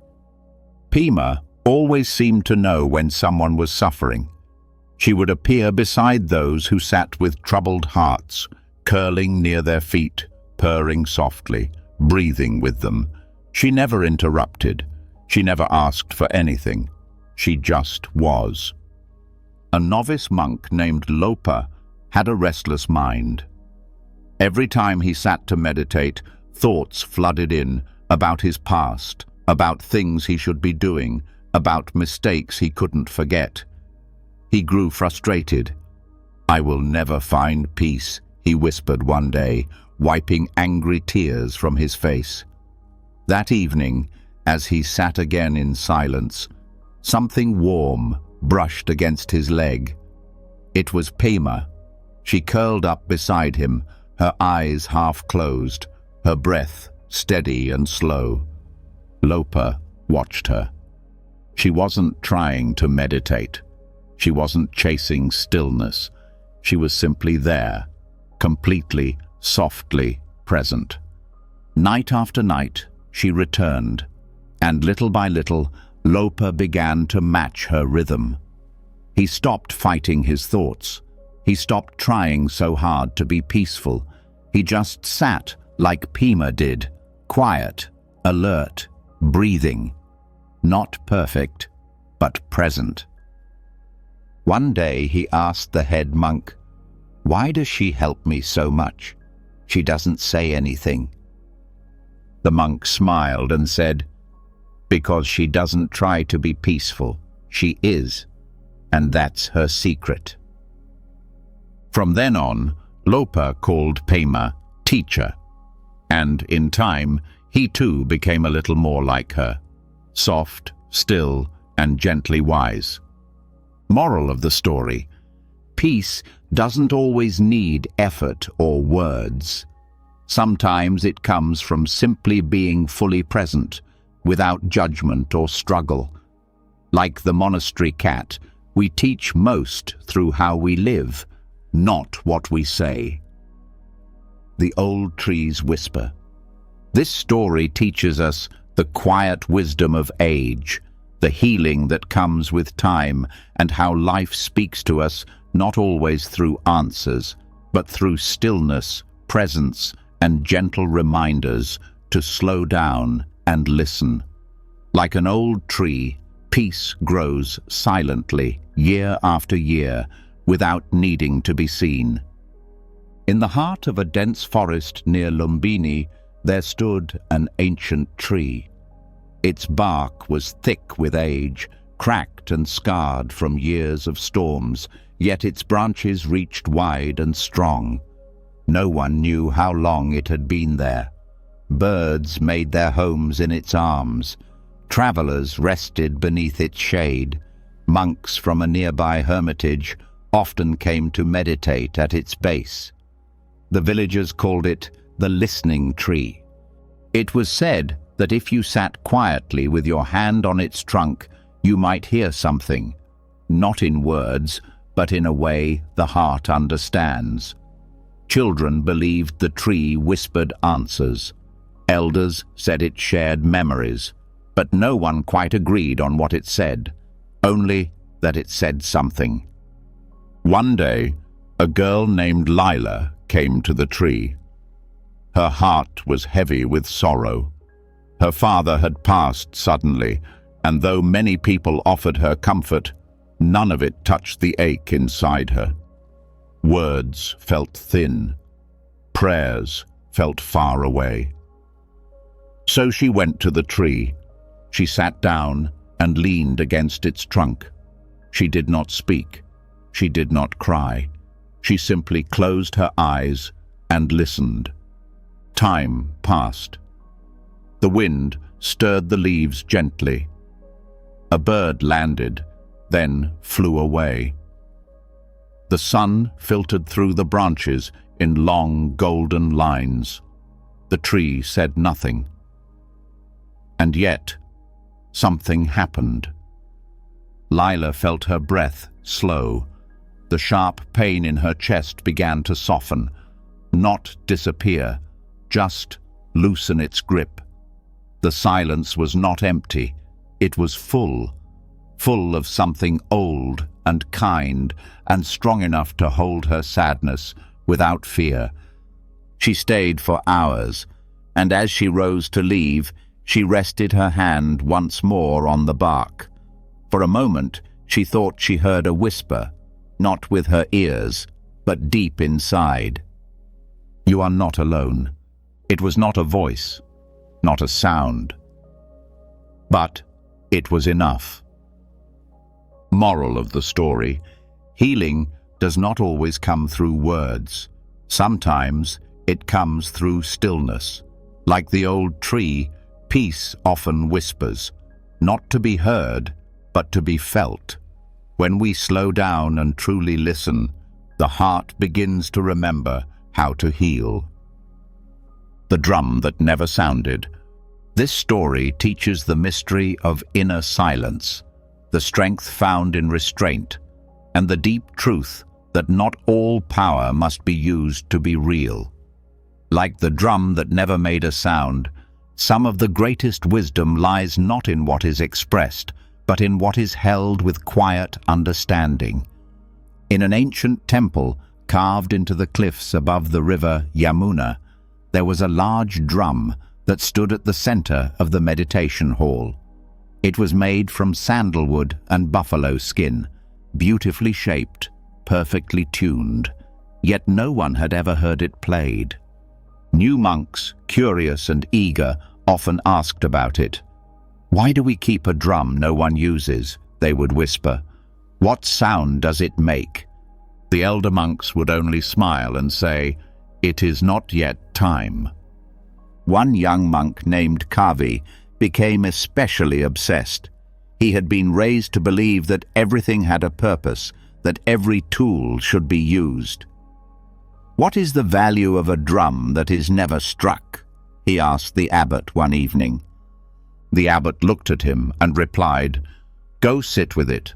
Ask it yourself." So Kavi did. Night after night, he sat before the drum in silence. At first, his thoughts were loud. He imagined the sound it might make, deep and thunderous, calling the world to attention. But the drum stayed still. He considered striking it once, just to hear.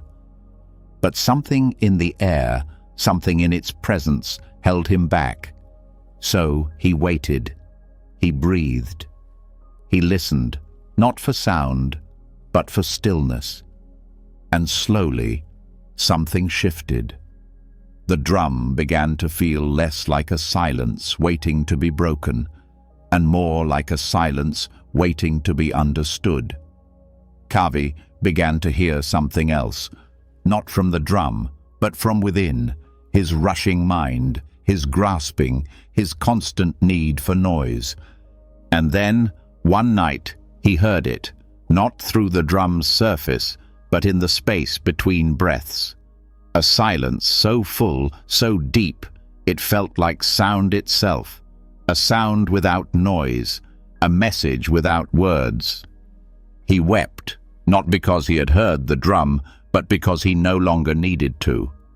Moral of the story: not all power must be shown, not all wisdom must be spoken.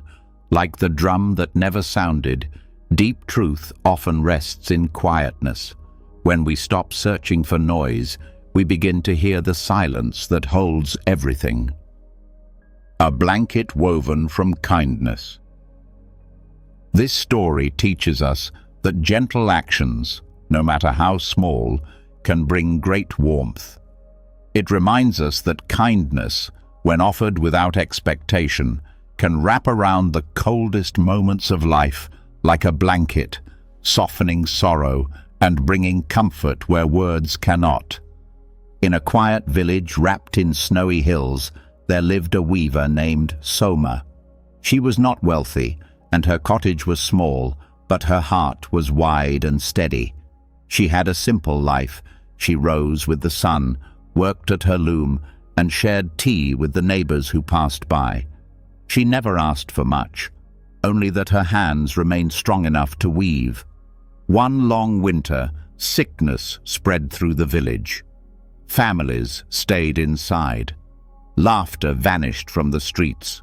The cold felt sharper than usual, and fear moved quietly from door to door. Soma, too, grew ill.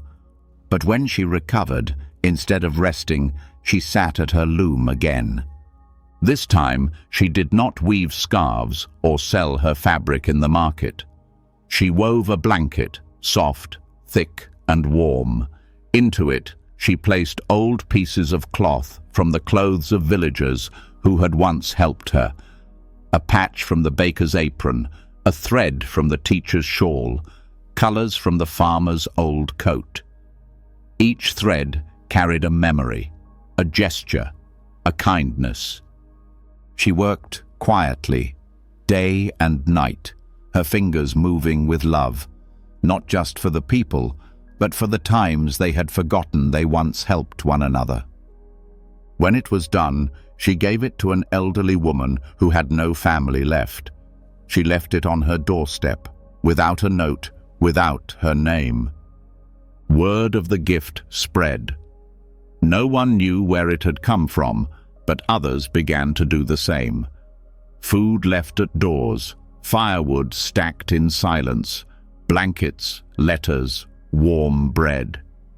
The cold remained, but something softer had returned too. Soma continued to weave, not for recognition, but because her hands still could. Her blanket had not healed the village, but it had reminded them that they were not alone. Moral of the story: kindness, when given without asking for anything back, becomes something larger than itself. Like a blanket made from memory and care, it warms others long after the thread is gone. We do not need grand gestures, just quiet love, offered freely, again and again. The Butterfly Who Stayed. This story teaches the quiet strength of presence, the healing power of stillness, and the truth that sometimes the most beautiful comfort comes not from fixing pain, but from gently being there through it. Like the butterfly who stayed, love does not always arrive with answers, but with presence that says, "You are not alone." In a peaceful meadow behind a quiet monastery, the seasons changed with grace. Flowers bloomed and faded, leaves fell, snow came and went. And each spring, butterflies returned, fluttering briefly, then flying on.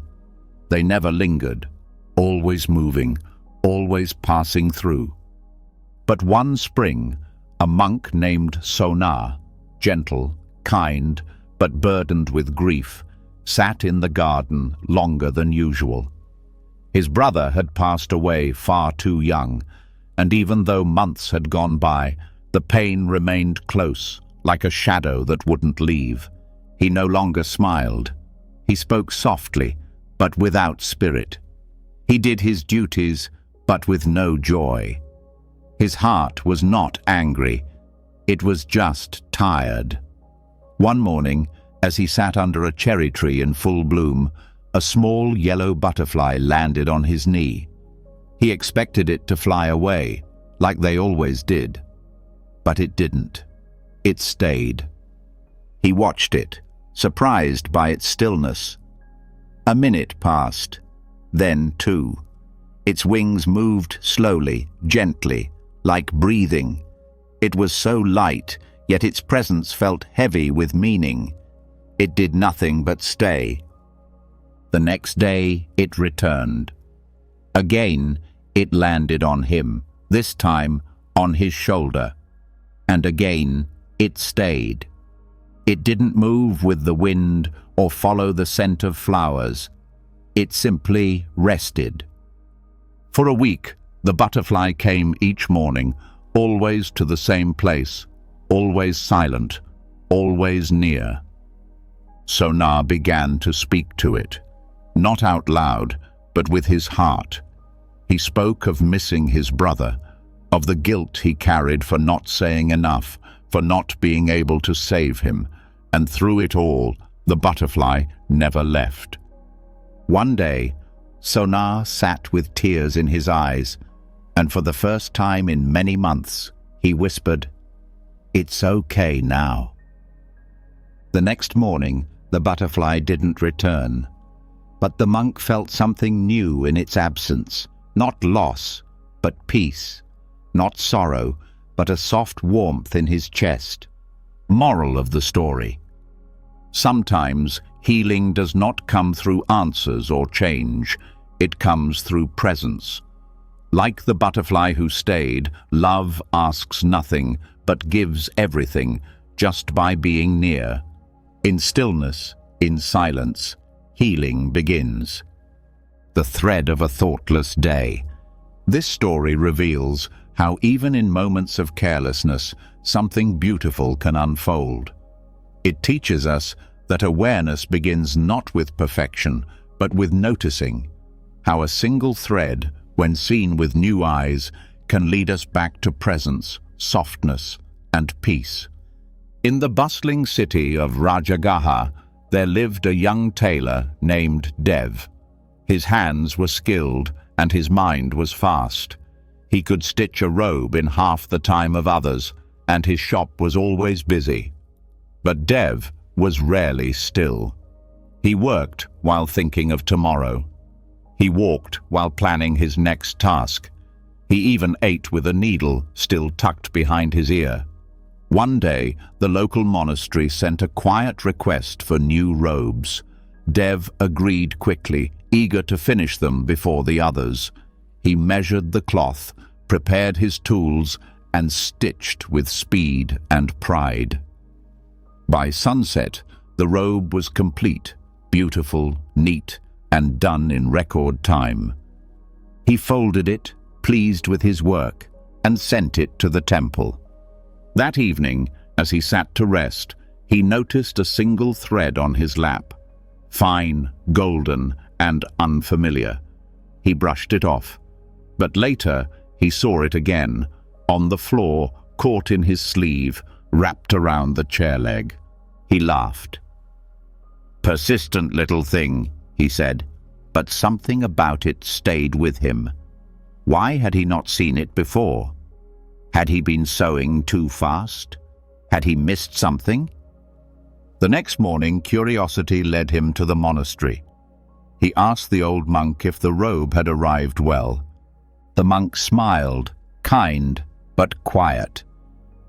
"It is well made," he said, "but there is a thread at the hem, not a flaw, just a thread that wandered."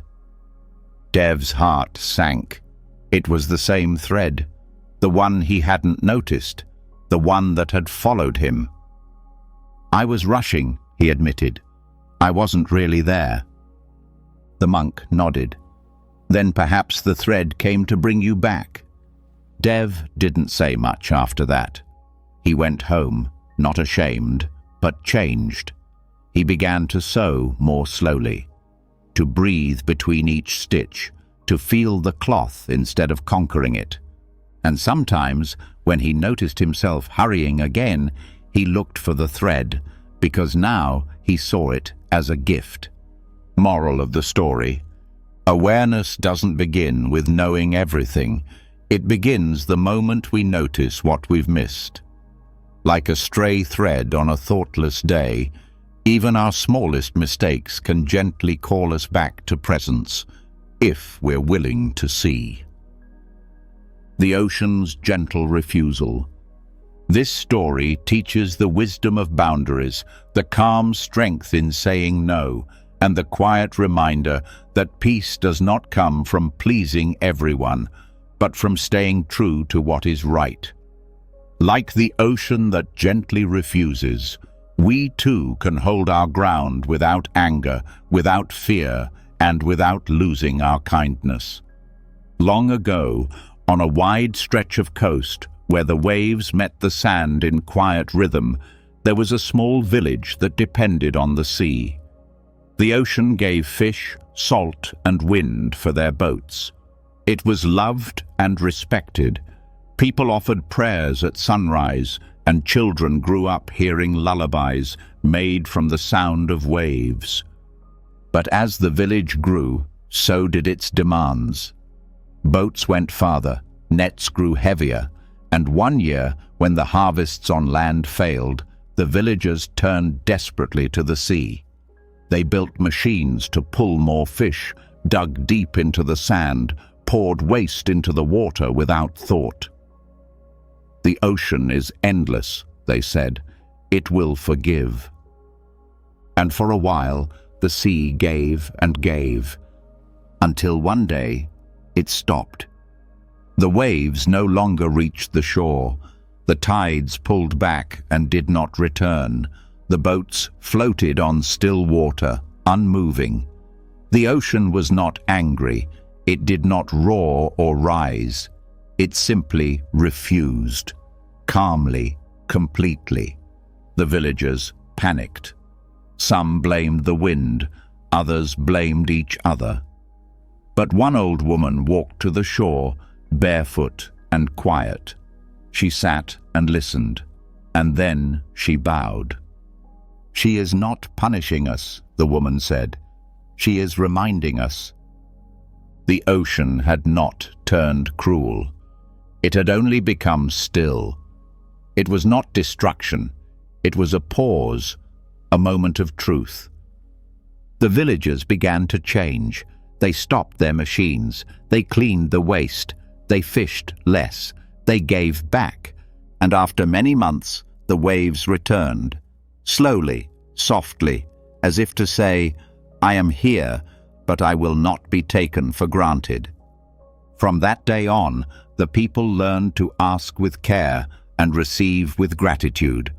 And when they prayed, they didn't ask for more. They gave thanks for enough. Moral of the story: kindness does not mean always saying yes. True compassion sometimes means setting boundaries with love. Like the ocean's gentle refusal, peace can speak quietly and still be firm. Saying no can also be a form of caring. The silence between two gongs. This story teaches us that silence is not a gap to fill, but a space to enter. It shows that between the moments we chase, between sounds, tasks, and thoughts, there lives a stillness that holds something deeper than words. Sometimes it is in the quiet between that we truly hear. In a remote monastery perched on a hill above the plains of Kosala, the day was shaped by sound. At dawn, the great bronze gong rang out, calling the monks to rise. At dusk, it rang again, marking the start of evening meditation. The sound was deep and full, like thunder wrapped in silk. It echoed through the trees and across the valley, stirring even the birds into flight. A young monk named Ravi had just arrived at the monastery. He was eager, disciplined, and hungry for wisdom. Every time the gong rang, he straightened his spine and sharpened his focus, believing the sound itself held the key to enlightenment. But one evening, after meditation, he approached the elder monk and asked, "Why do I feel nothing when the gong sounds? I listen carefully. I concentrate, but it feels empty. What am I missing?" The elder looked at him with kind, patient eyes. "You are listening to the sound," he said, "but not to the silence." Ravi was confused. "Silence?" The elder nodded. "It is not the gong that awakens the mind. It is the silence that follows, the space that holds you when the sound fades." That night, Ravi sat in the meditation hall. The gong rang as it always did, deep and resonant. But this time, when the sound faded, he did not move. He stayed, and he listened. At first, he heard nothing. Then, slowly, he heard everything. The breath of those around him, the soft creak of the wood beneath his legs, the night wind brushing the temple walls. And beneath it all, something quieter still. A presence, a stillness that was not empty, but full of peace. Tears came, unexpected and soft, not from sorrow, but from knowing, finally, what he had been missing. From then on, Ravi no longer rushed toward the sound. He sat with the silence between the gongs and let it speak.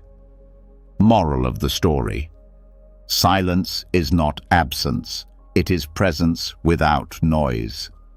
In the space between one moment and the next, between one sound and another, we may find the peace we've been seeking all along. Like the silence between two gongs, it is there, waiting, if we are willing to stay and listen. The bird that sang once. This story teaches the power of a single moment, the beauty of sincerity, and the truth that what matters is not how long we last, but how true we are when we show up. Like the bird that sang once, even the briefest expression of the heart can echo forever. In the dense forest near the base of the Himalayas, there lived a small grey bird with a soft chest and quiet eyes. Unlike the other birds who sang each morning, filling the trees with bright melodies, this little bird had never sung, not once. Some thought she was shy, others thought she couldn't sing at all. But the bird never explained. She simply lived her days in silence, flying from branch to branch, watching the sunrise, feeling the rain, and resting each night beneath a curtain of stars. One spring, a great storm swept through the forest. Trees bent, rivers rose, and animals scattered. Nest after nest was torn from the trees, and the air was filled with the cries of frightened creatures. In the heart of the storm, a young fawn became separated from its mother. It wandered through the forest, trembling and soaked, until it collapsed beneath a tall oak. Its tiny body shivered, too weak to rise, and there, on a branch just above the fawn, sat the silent bird, watching. She felt something stir inside her, something deeper than fear, stronger than the wind. She opened her beak and sang. It was not loud, it was not long, but it was real, a single pure note that carried through the trees like light, gentle, full, whole. The fawn's ears twitched, its eyes blinked, and somehow, hearing that one note, it found the strength to stand. The storm passed, the forest quieted, and the little bird never sang again. But those who had heard the sound never forgot it. Some said it was the most beautiful note they'd ever known, not because it was perfect, but because it was honest. It came not from a need to impress, but from a heart that chose the right moment. Moral of the story: it's not how often we shine, but how deeply. A single act of truth, a single word from the heart, can change everything. Like the bird that sang once, when we give from our stillness, even one quiet gift can echo forever. The monk who woke the stars. This story teaches us about devotion without expectation, the beauty of small acts repeated with love, and how unseen kindness can light even the darkest corners of the sky. Sometimes it is not grandness that changes the world, but quiet, steady care carried out when no one is watching. Long ago, in a remote mountain temple above the clouds, there lived a monk named Sano. He was not known for great wisdom or powerful teachings. He did not lead chants or write sutras. His voice was soft, and he often stuttered when asked to speak. Many saw him as simple, gentle, but unremarkable. But Sano had one task that he carried out every evening, without fail. After the last bell rang and the other monks had gone to rest, he would walk to the highest terrace of the temple with a small oil lamp in his hands. There he would bow to the sky, place the lamp on the stone ledge, and whisper a short prayer, not for himself, but for all beings lost in the dark. No one told him to. No one asked why. The lamp barely gave light, and the prayer was barely heard. Yet he never missed a single night, not even during the heavy rains, not even when his bones ached from cold. One night, a young monk followed him out of curiosity. "Sano," he whispered, "why do you do this? No one sees it. No one needs it. The stars are already there." Sano turned, smiling gently. "They are, but sometimes they forget to shine, so I remind them." The young monk laughed softly, thinking it was a joke.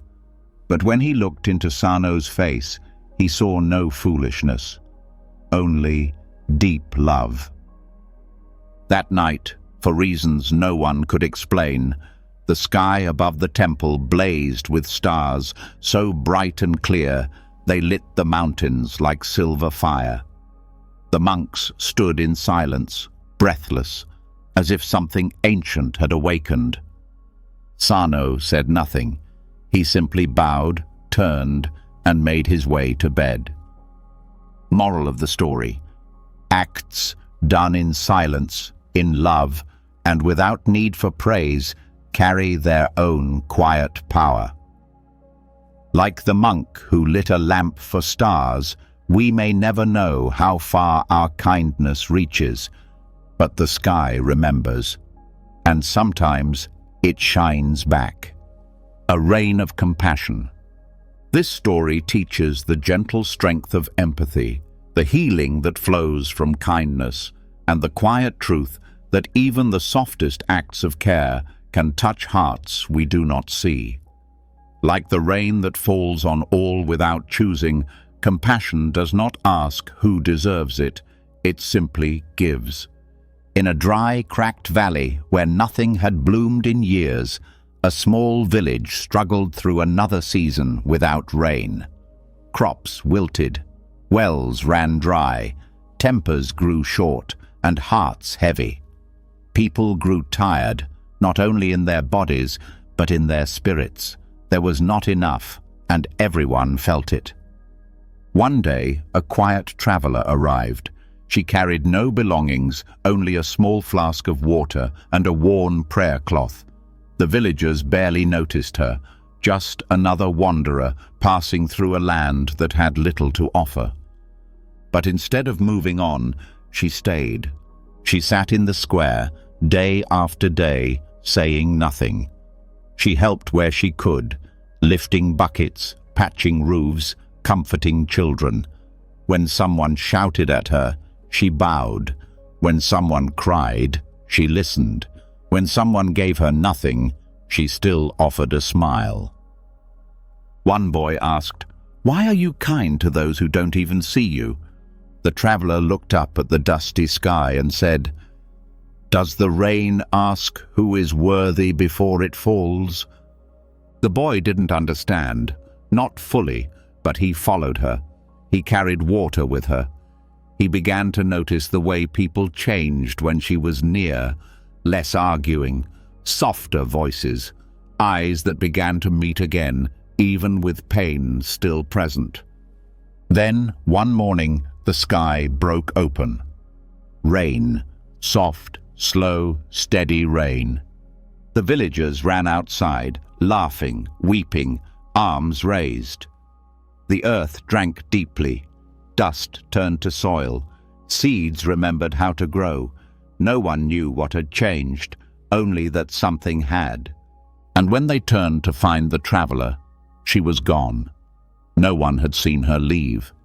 But they found her prayer cloth resting on a stone by the well, soaked in rain, as if to remind them, this too is compassion, quiet, cleansing, shared without condition. Moral of the story: true compassion does not wait to be asked. It falls like rain, gently, evenly, without judgment. When we care without needing to be seen, we become part of the healing.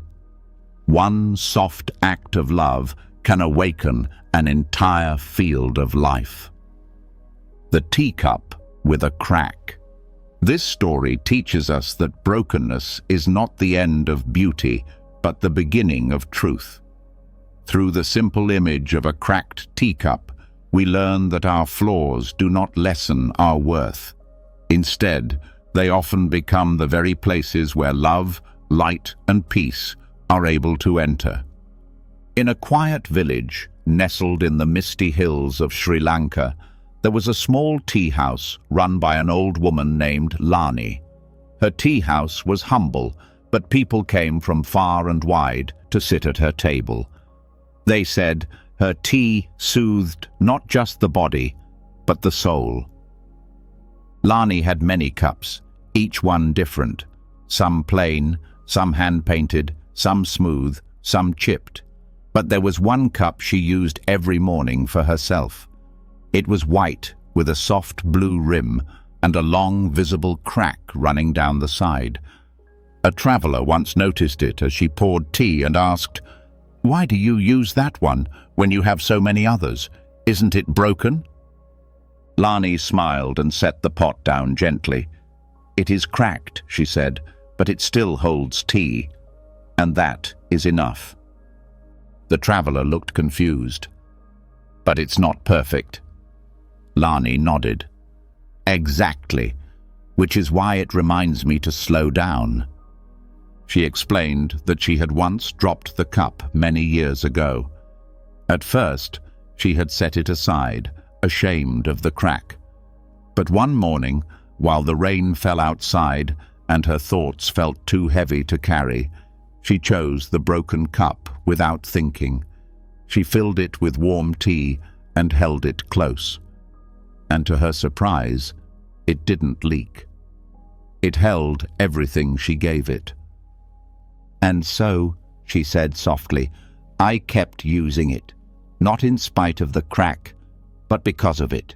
It reminds me that I do not need to be perfect to be whole.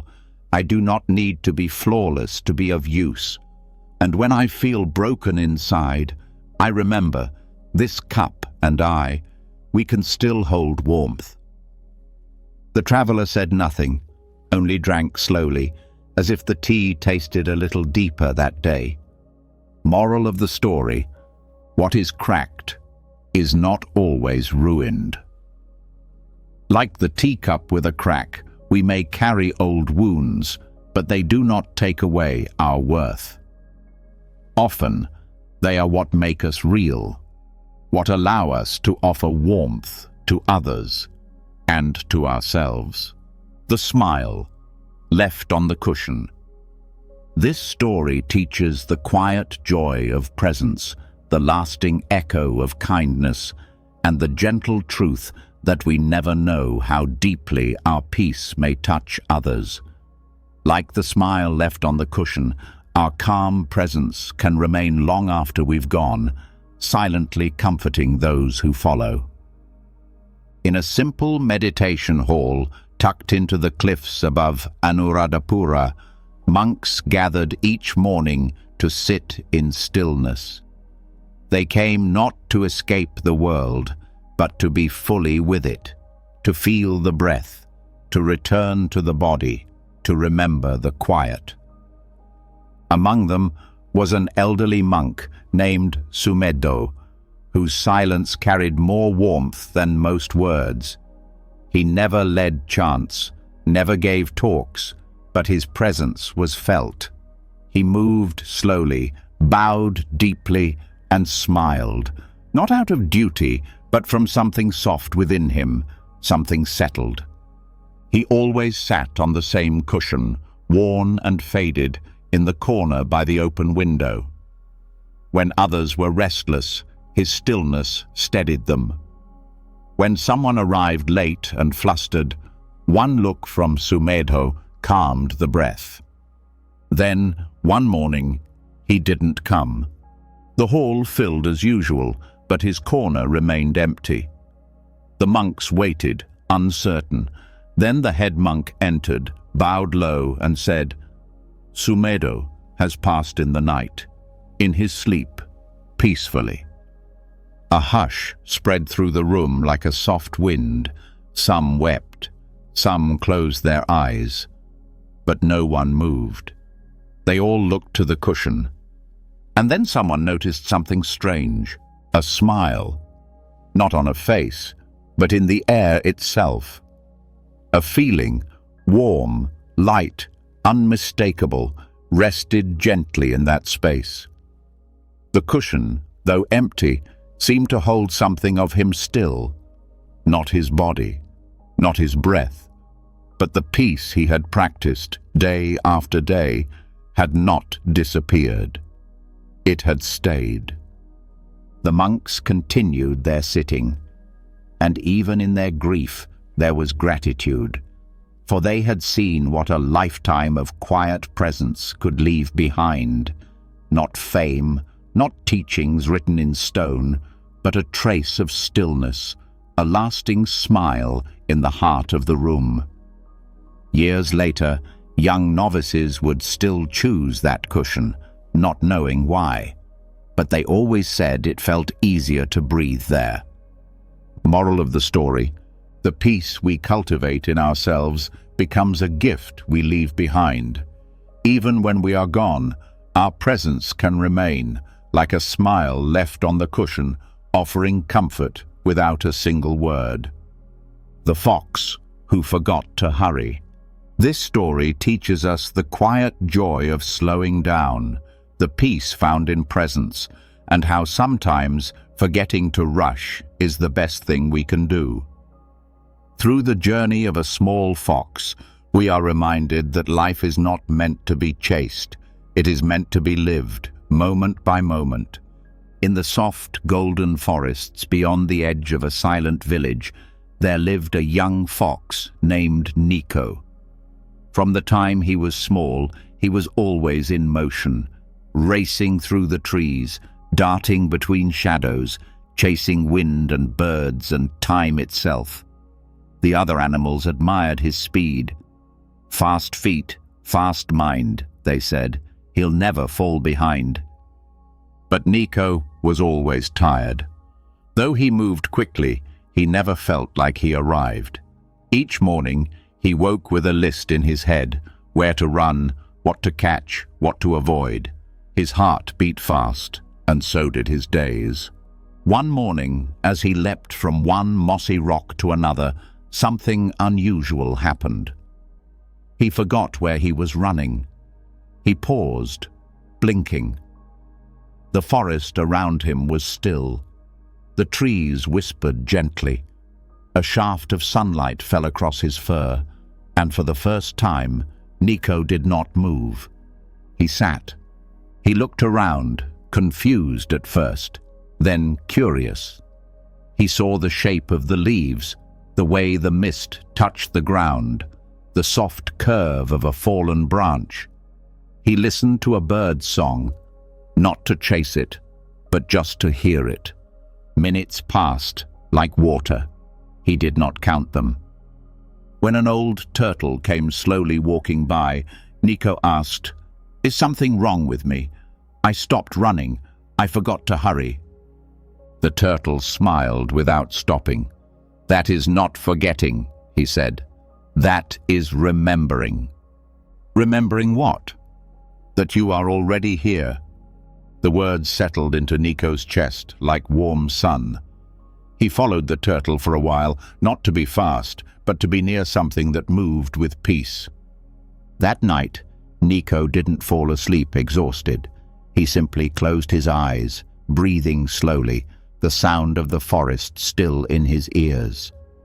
Moral of the story: when we stop rushing, we remember where we are. Like the fox who forgot to hurry, we find that peace is not a place we race toward. It is something that meets us when we are still enough to notice it. The book without pages. This story teaches the quiet truth that wisdom is not always written in words, that the deepest understanding often cannot be spoken, and that real knowing comes from experience, presence, and the still unfolding of life itself. Like the book without pages, some of the greatest lessons are felt, not read. In a quiet corner of a mountain monastery, there was a shelf of old books. texts worn by the hands of generations, filled with teachings of the Buddha, stories of compassion, and careful notes written in the margins. Monks came to study there, seeking clarity, memorizing verses, and copying sutras with care. But on the lowest shelf, wrapped in simple cloth, sat a strange book. It had no title, no cover art, no author's name, and when opened, it revealed no words. Just blank pages, soft, empty, and silent. New monks often picked it up, curious. Some thought it was a mistake. Others asked, "Who forgot to write in it?" But the abbot would smile and say, "That is the most honest book we have." One day, a young monk named Tenzin grew frustrated with his practice. He had read every scripture, repeated every mantra, and still his mind raced with questions. "Why do I still not feel peace?" he asked the abbot. The abbot walked to the shelf, took the blank book, and handed it to him. "This is your next study," he said. Tenzin frowned. "But it's empty." "Is it?" the abbot replied. That night, the monk sat in his cell and stared at the pages. He felt foolish. He waited for meaning to appear. Nothing did. But still, he turned page after page until something quiet happened. He began to slow down. His thoughts softened. The silence inside the book became a mirror for the silence inside himself. Night after night, he returned to it. He stopped searching. He started listening, not to the book, but to his own breath, the sound of wind outside, the small movements of his own heart. And in time, he began to understand. The book had always been full, not of answers, but of space. It had taught him the one thing no words could: how to sit with the unknown, how to trust silence, how to live the question. Moral of the story: not all wisdom comes in words. The deepest teachings are often quiet, waiting to be lived, not learned. Like the book without pages, true understanding is not something we read. It is something we open ourselves to. The road that curved in kindness. This story teaches us that the kindest paths are not always the straightest, and that sometimes life bends not to delay us, but to help us notice, connect, and grow. Through the shape of a winding road, we learn that kindness often lives in the gentle curves we didn't expect. In the countryside near the old kingdom of Vaishali, there was a narrow road that travelers often avoided. It was known as the curved road, winding through hills and forests, stretching farther than the straight road that ran alongside it. Merchants complained it took too long. Pilgrims said it was inconvenient. Many walked the straight road instead, heads down, hurrying to reach the city gates before dusk. But some, those who were not in such a rush, chose the curved road. A boy named Ishan once asked a wandering monk why he always chose the longer path. "Because it is softer," the monk replied, "and because it teaches me how to walk with care." Ishan was puzzled. How can a road teach kindness? The monk smiled. "Walk it once with open eyes. You'll see." One day, Ishan did. He followed the winding trail as it curved gently through groves of tall trees. A squirrel chattered above. A grandmother sat resting on a stone, and Ishan offered her water from his bottle. Around the next bend, he saw a young girl trying to carry her basket uphill. He helped without thinking. The road twisted again, leading to a field of wildflowers where bees hummed and time felt like it softened.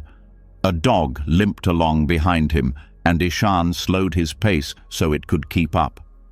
By the time he reached the city, the sun was lower, but his heart felt lighter. He thought of the monk's words and understood.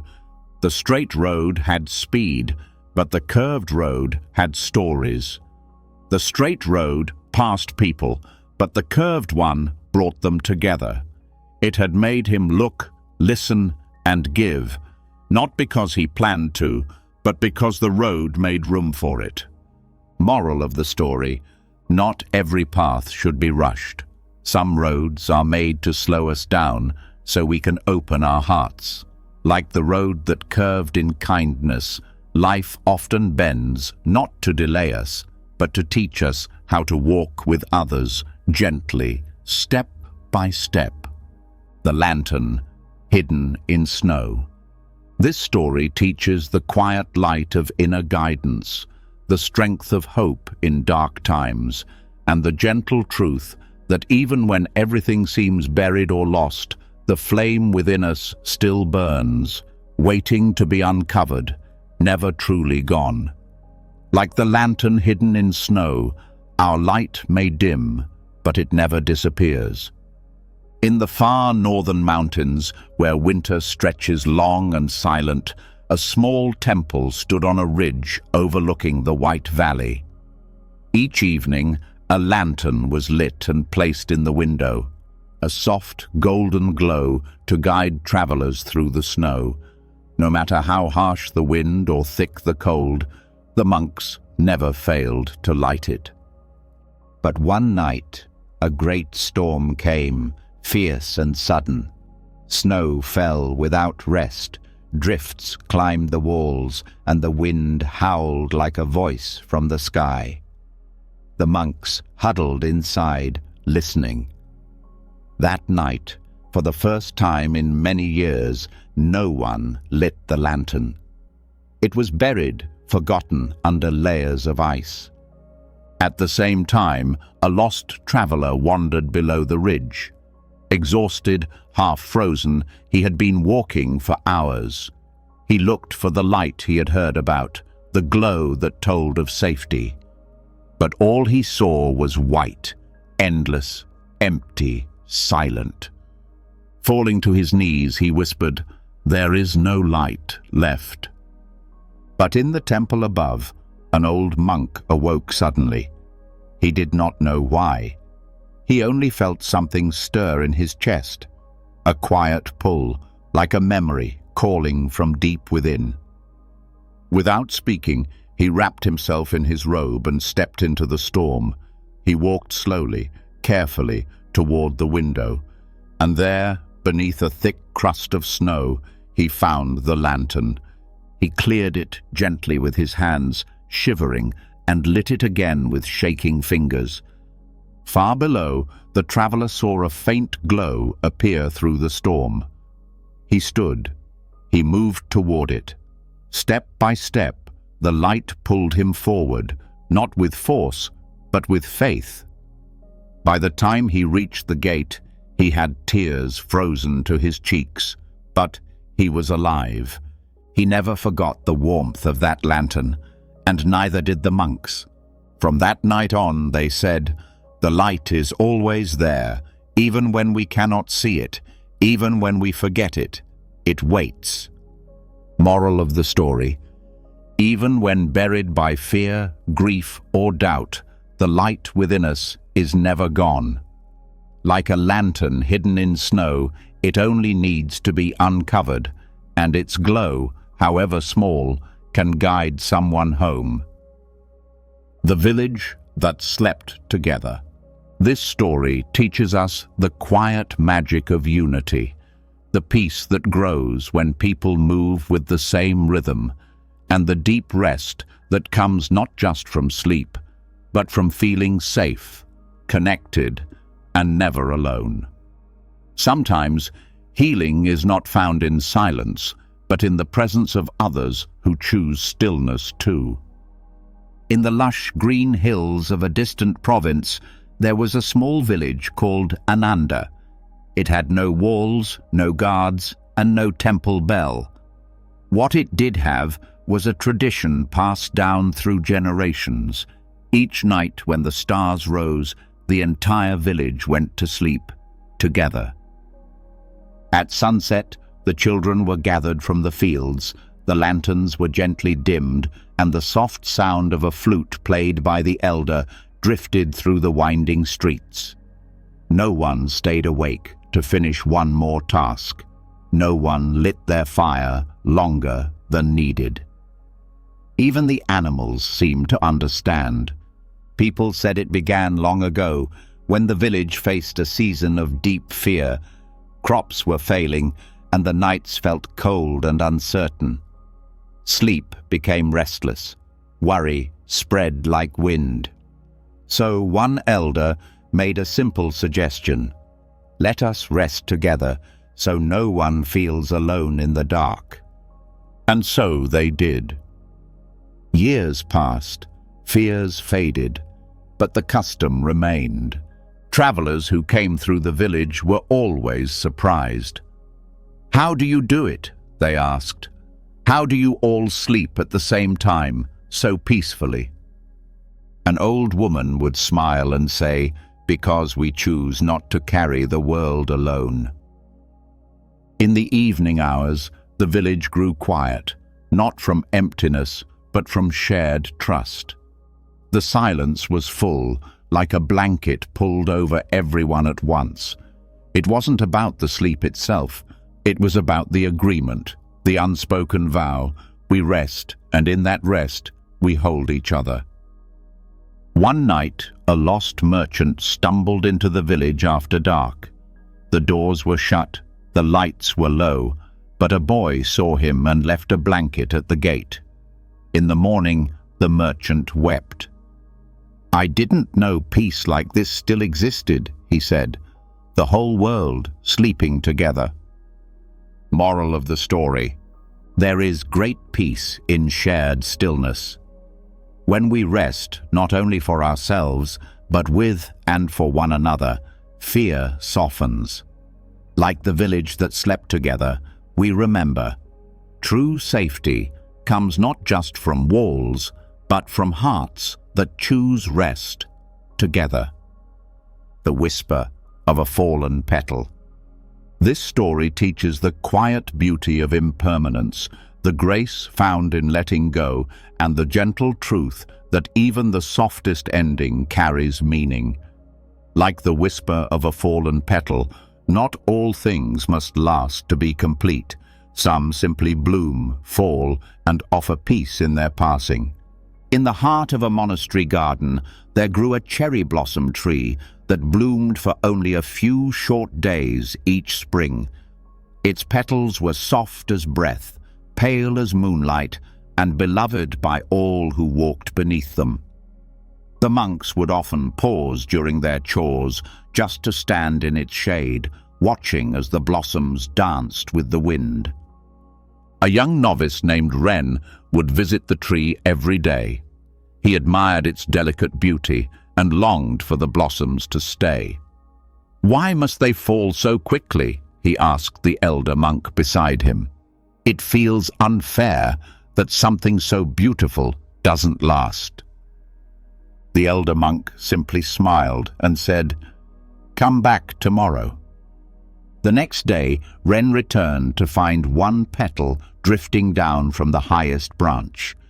It floated in the air, silent and slow, before resting gently on the stone path. Ren knelt to pick it up. "It's already fading," he whispered. "Yes," the elder said, "but did you hear it?" Ren looked up. "Hear what?" "The whisper," the monk said. Not of sound, but of presence. The petal didn't cry, didn't cling, didn't resist. It simply let go, softly, fully. That is its beauty, not just in blooming, but in releasing. Ren sat beside the fallen petal for a long time. He began to feel something quiet move through him, not sadness, but a soft understanding. He realized that the blossom's gift was not in how long it stayed, but in how fully it gave itself to the moment, never asking for more. In the days that followed, more petals fell. The tree grew bare, and still the garden felt full, not of flowers, but of presence, of memory, of peace. Years later, Wren would teach others beneath that same tree, and each time a petal fell, he would pause, not to grieve, but to listen. Moral of the story: some moments are not meant to stay, they are meant to be felt. Like a petal drifting in silence, beauty does not need to last forever to be complete. In letting go, we learn to love more freely and to cherish what is here, now. The rope that loosened itself. This story teaches us about letting go, not through force, but through understanding. It reminds us that freedom often doesn't come from breaking chains, but from realizing we are the ones holding the knot. Like the rope that loosened itself, peace is found not by pulling harder, but by releasing what we no longer need to grip. In a quiet village at the edge of a wide plain, there lived an ox named Ramu, known for his strength and steady pace. Each morning, he was tied with a thick rope to a wooden post in the field. The villagers trusted him deeply, but still, the rope was there, just in case. Years passed, and Ramu grew older. He no longer tried to wander.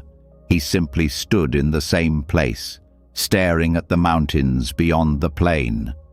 Some said he was content. Others said he was waiting. One evening, a boy named Kavi was sent to tie Ramu before sunset. But the boy was tired, distracted, and left the knot loose. The rope barely held. Ramu could have walked free with one gentle tug, but he didn't. He stood as he always had, eyes soft, breath slow. That night, a wandering monk passed through the village and noticed Ramu still tied to the post. As he walked by, he gently ran his hand along the rope. It unraveled easily and slipped to the ground. Ramu looked up at the monk, calm and unafraid. "Why do you stay?" the monk asked softly. "The rope was never truly holding you." Ramu did not answer, but he took one step forward, then another. He didn't run. He didn't flee. He simply walked, not away from something, but towards something else. The grass, the hills, the wind. The villagers found the rope in the morning and panicked, but the monk only smiled. He didn't escape. He remembered. From then on, they no longer tied the animals at night. And strangely, none of them ran. They stayed because they were free. Moral of the story: we often stay tied not because we are trapped, but because we forget we are already free. Like the rope that loosened itself, many of our limits are not held by force, but by habit. When we stop pulling and start seeing clearly, the knot begins to fall away on its own. The pebble who waited 1,000 years. This story teaches the quiet strength of patience, the beauty in unseen purpose, and the truth that every being, no matter how small or still, holds meaning.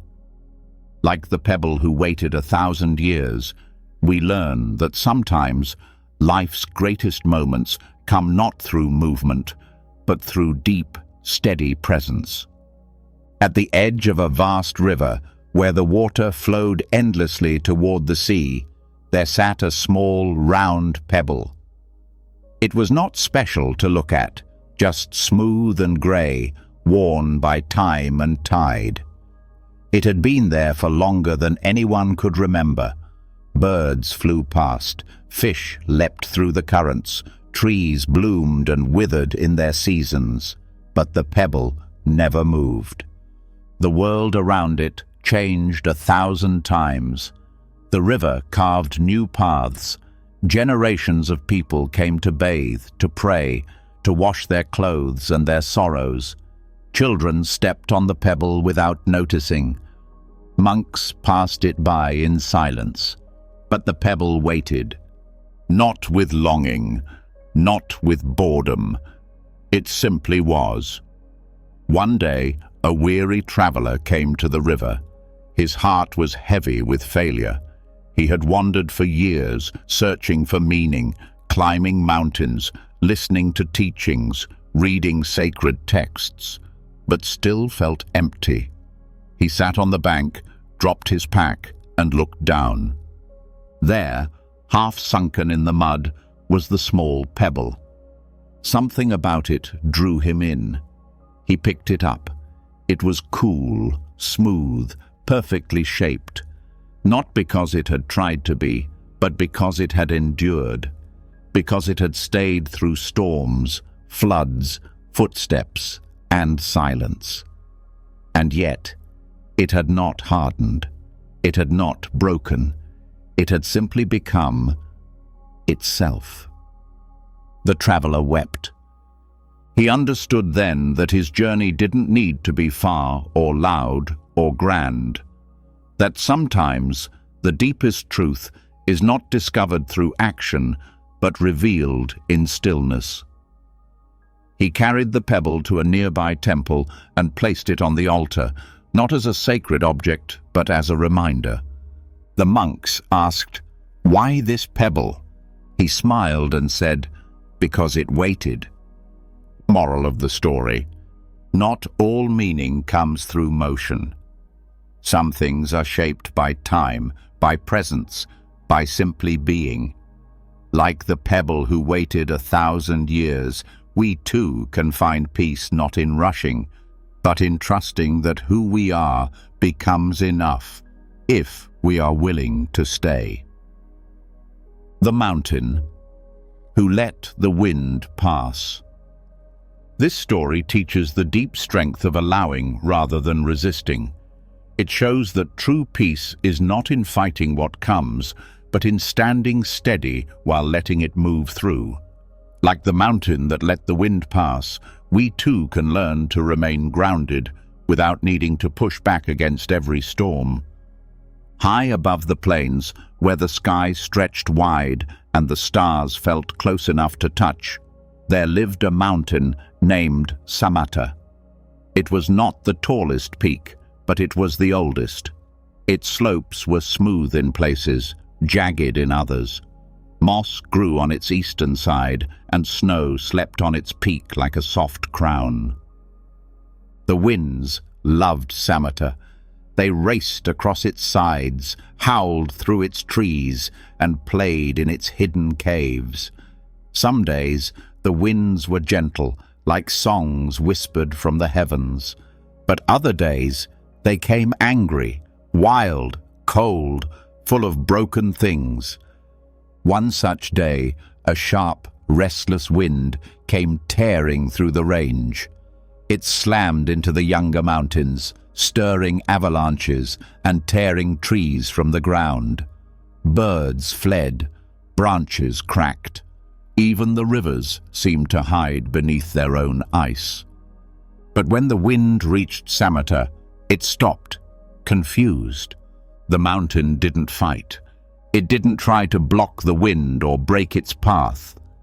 It stood, silent and unmoving, letting the wind flow around it, over it, through the spaces it had shaped for centuries. The wind twisted and roared, but the mountain did not flinch. There was nothing for the wind to push against. No resistance, no anger, just presence. In time, the wind softened. It danced through the grasses, it whistled between the stones, and finally it quieted, resting at the mountain's feet like a tired child. A passing bird, returning after the storm, asked the mountain. "How did you remain so still? Weren't you afraid of being changed?" The mountain replied, not with words, but with silence so deep it echoed. And in that silence, the bird understood. The mountain had not avoided the storm, it had accepted it. Moral of the story: true strength is not found in resisting every force, but in allowing life to pass through us without shaking our roots. Like the mountain who let the wind pass, peace comes not from control, but from grounded stillness that cannot be moved by chaos. The silence beneath the laugh. This story teaches the quiet depth behind joy, the truth that laughter and sorrow often share the same roots, and the understanding that real peace isn't just found in smiles, it's found in the silence beneath them. Like the stillness that lingers after laughter fades, some emotions speak loudest in the quiet. In a small village nestled between forest and field, there lived an old storyteller named Bhima. Children loved him, travelers waited for his tales, and even the most serious elders couldn't help but smile when he spoke. His voice was warm, his eyes sparkled with mischief, and his stories made people laugh until tears ran down their cheeks. But Bhima lived alone. No one knew where he came from. No one ever saw him cry. One evening, after a particularly joyful gathering, a young monk who had been traveling through the village approached Bhima as he packed up his worn story scrolls. "Your laughter," the monk said, "is like sunlight.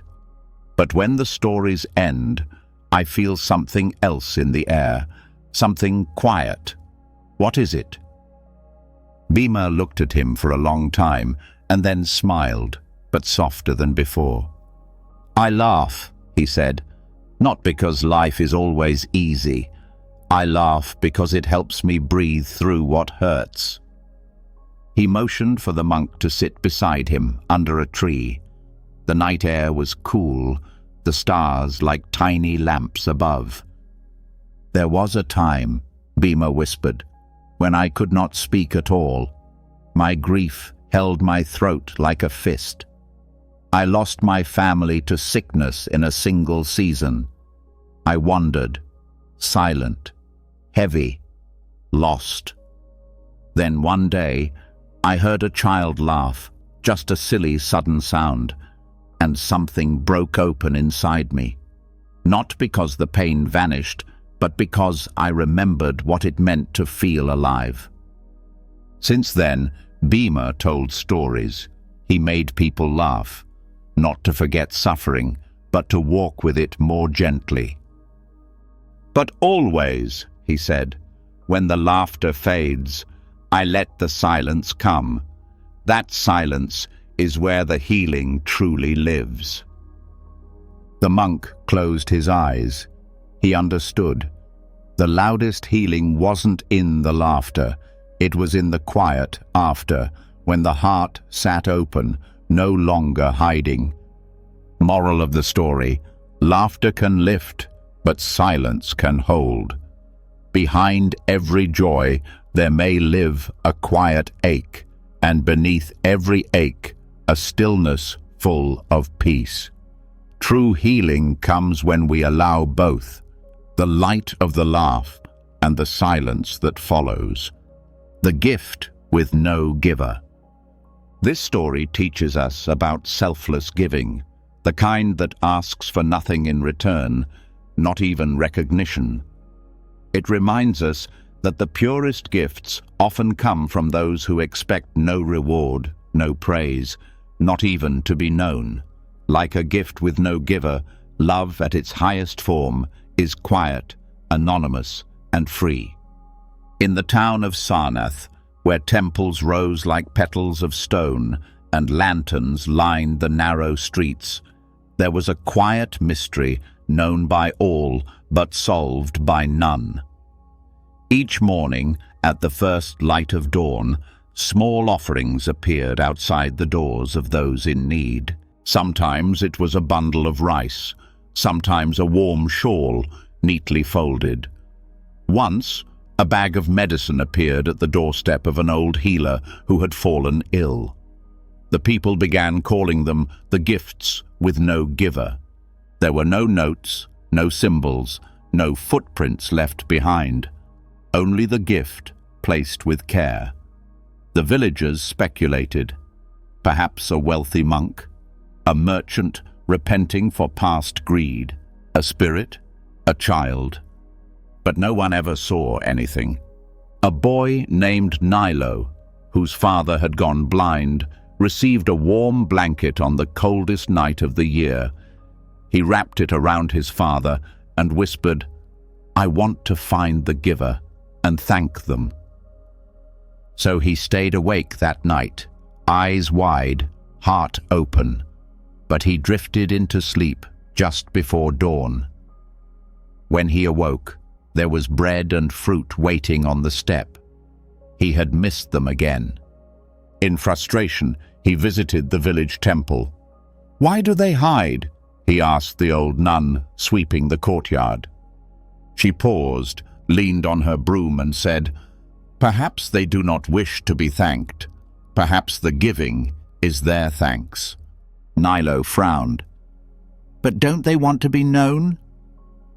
The nun smiled. "Some don't need to be known. They only need to give. When the gift is given in silence, it carries something deeper. It does not carry the giver's name, it carries their heart." That day, Nilo began placing small offerings too. A fruit here, a note of kindness there. And he never signed his name. He understood now. Moral of the story: the truest kindness asks for nothing. Like a gift with no giver, it appears without a name, without a reason, only love. When we give in this way, we become invisible in the most beautiful way, not gone, but present in everything we've touched. The monk who never left. This story teaches the quiet endurance of presence, the lasting imprint of a peaceful life, and the truth that some people never truly leave, not because they stay in body, but because their spirit lingers in the hearts they touched. Like the monk who never left, those who live with love and steadiness become part of the places they leave behind. In a mountain monastery wrapped in mist and moss, there lived an old monk named Deepa. He was not famous. He wrote no books. He gave no grand teachings. But he had lived in the monastery since his youth, quietly sweeping its steps, boiling tea for visitors, tending the small lantern that burned each night at the gate. He never missed morning meditation. He never raised his voice. He never asked for praise. To most, he was simply there, a soft presence, like the wind that moved the prayer flags or the sunlight on old stone. But those who spent time with him noticed something deeper. When they were near him, their breathing slowed, their thoughts softened. Even when he said nothing, they left him feeling lighter. One winter, after decades of silent service, Deepa passed away in his sleep. No struggle, no words, just one final breath, like a candle flickering out in still air. The next morning, the monks found his robes folded neatly. The tea was still warm on the stove. The lantern at the gate still glowed.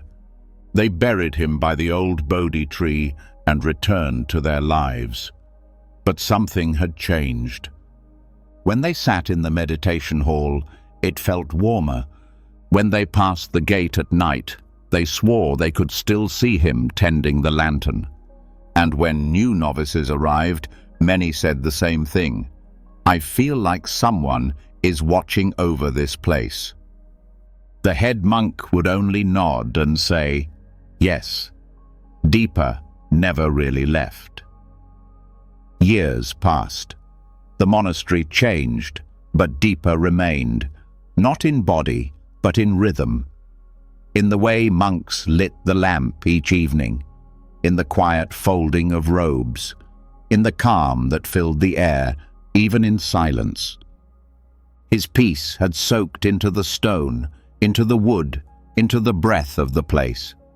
Moral of the story: some lives leave no monuments, but they leave peace behind. When we live with stillness and care, we become part of the world around us. Like the monk who never left, our presence continues through the love and quiet we gave long after we are gone. The owl who sat in stillness. ChatGPT said, "The owl who sat in stillness." This story teaches us the quiet wisdom that comes not from doing, but from simply being.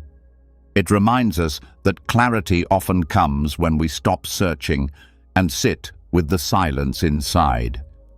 Like the owl who sat in stillness, we learn that peace is found not in action, but in awareness. In a deep forest untouched by roads or maps, there lived an old owl named Ari. While other creatures of the forest flitted and ran, building nests, gathering food, chasing the seasons, Ari did something most found strange. He sat, day after day, high in the same tree, with wings folded and eyes half closed. He didn't speak much. He didn't move much. He simply watched, clouds passing, wind shifting through the trees, the slow dance of shadows as the sun rose and fell. The younger animals laughed at him. "He's lazy," they said. "He's forgotten how to live." But Ari only smiled with his eyes. One summer, the forest changed. A great drought came, drying the streams and wilting the grass. The animals panicked, unsure where to go, scattering in every direction in search of water and safety. A young deer named Luma, thirsty and trembling, came across Ari's tree.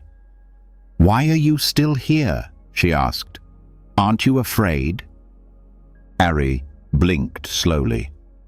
"No," he said softly. "Fear runs. Stillness listens." Luma was too tired to keep searching, so she lay beneath the tree, panting, afraid. Ari said nothing, only watched the wind, the leaves, the earth itself. Hours passed. Then a breeze came, soft and cool, carrying a scent of water from the north. Ari turned his head.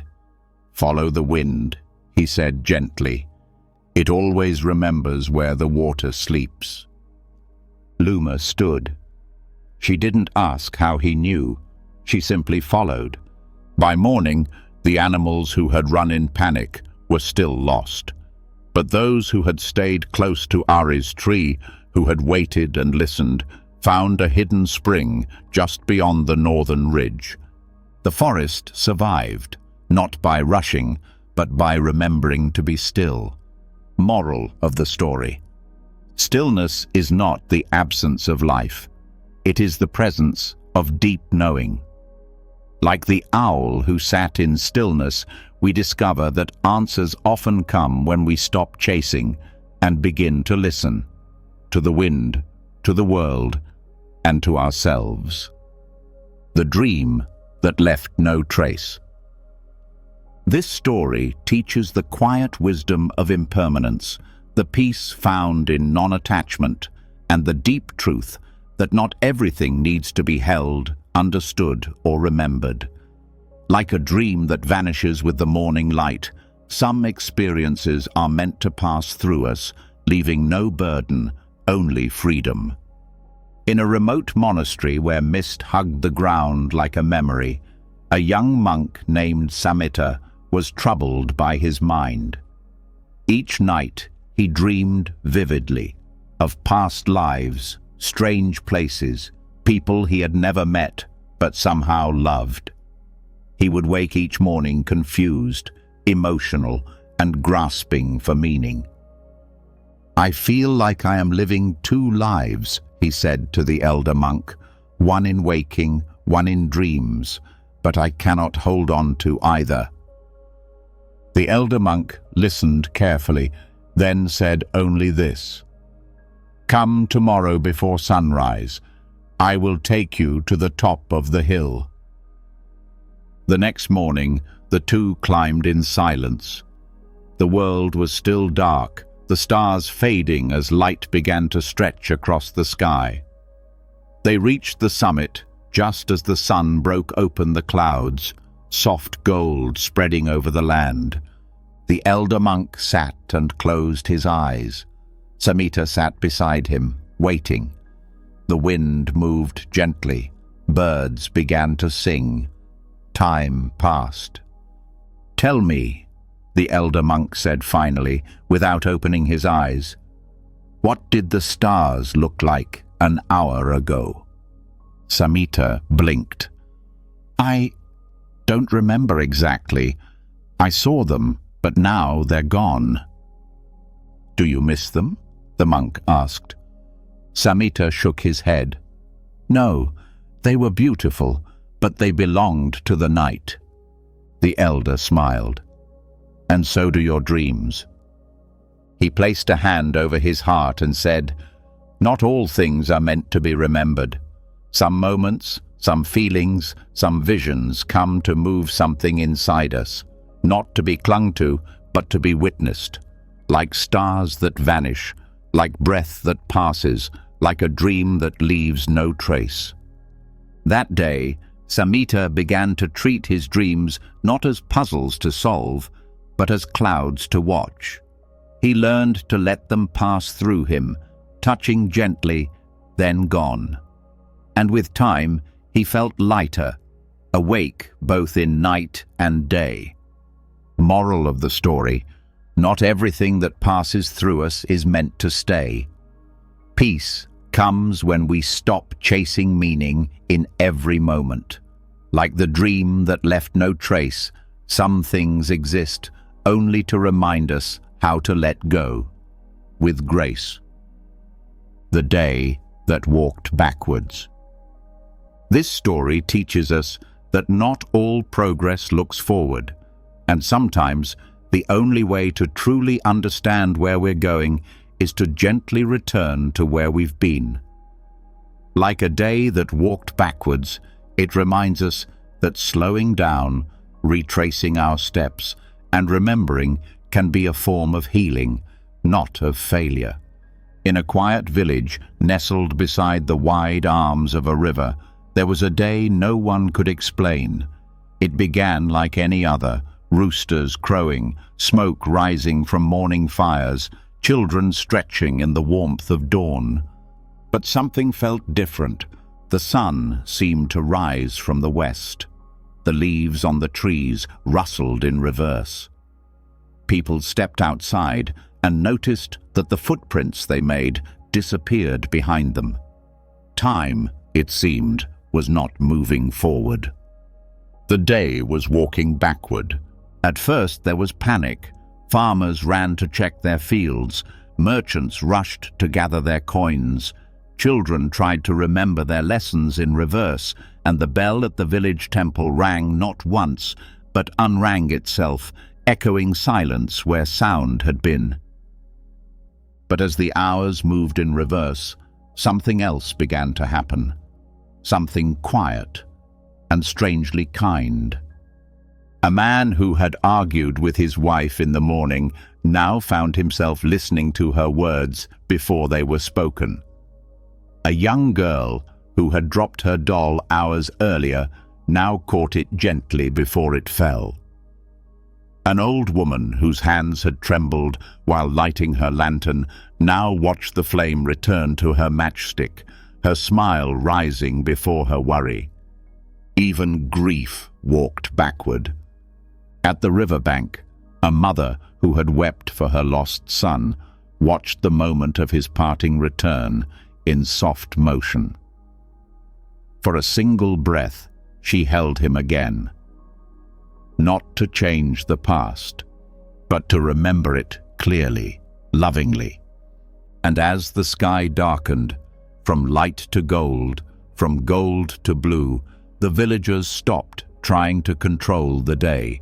They sat in doorways, under trees, by the river, watching time soften and rewind like waves folding back into the sea.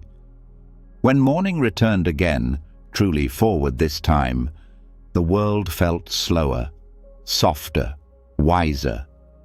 Moral of the story: sometimes life moves backward to help us see what we missed. Like the day that walked backwards, not all return is regret. Some steps in reverse are blessings, offering us a second chance to listen, to notice, and to hold gently what we once rushed past. The mist that embraced the hills. This story teaches the beauty of softness, the quiet strength in acceptance, and the truth that peace often comes not by changing the world, but by learning to hold it gently, just as it is. Like the mist that embraced the hills, we too can learn to meet life without force and offer presence instead of resistance. In the early mornings of a valley hidden deep between mountains, the hills would disappear beneath a blanket of mist. Travelers waited for it to clear, farmers paused their work, and monks in a nearby monastery took their first breaths of the day while watching it roll in, slow, silent, and full of grace. Many saw the mist as an inconvenience. It delayed plans, hid the road, turned the world into a blur. But the elder monk, Ananda, loved it. He would walk into the mist barefoot, letting it touch his skin like the breath of a friend. One morning, a novice named Danu complained as he stood at the temple gate. "I can't see the path again. This mist makes everything harder."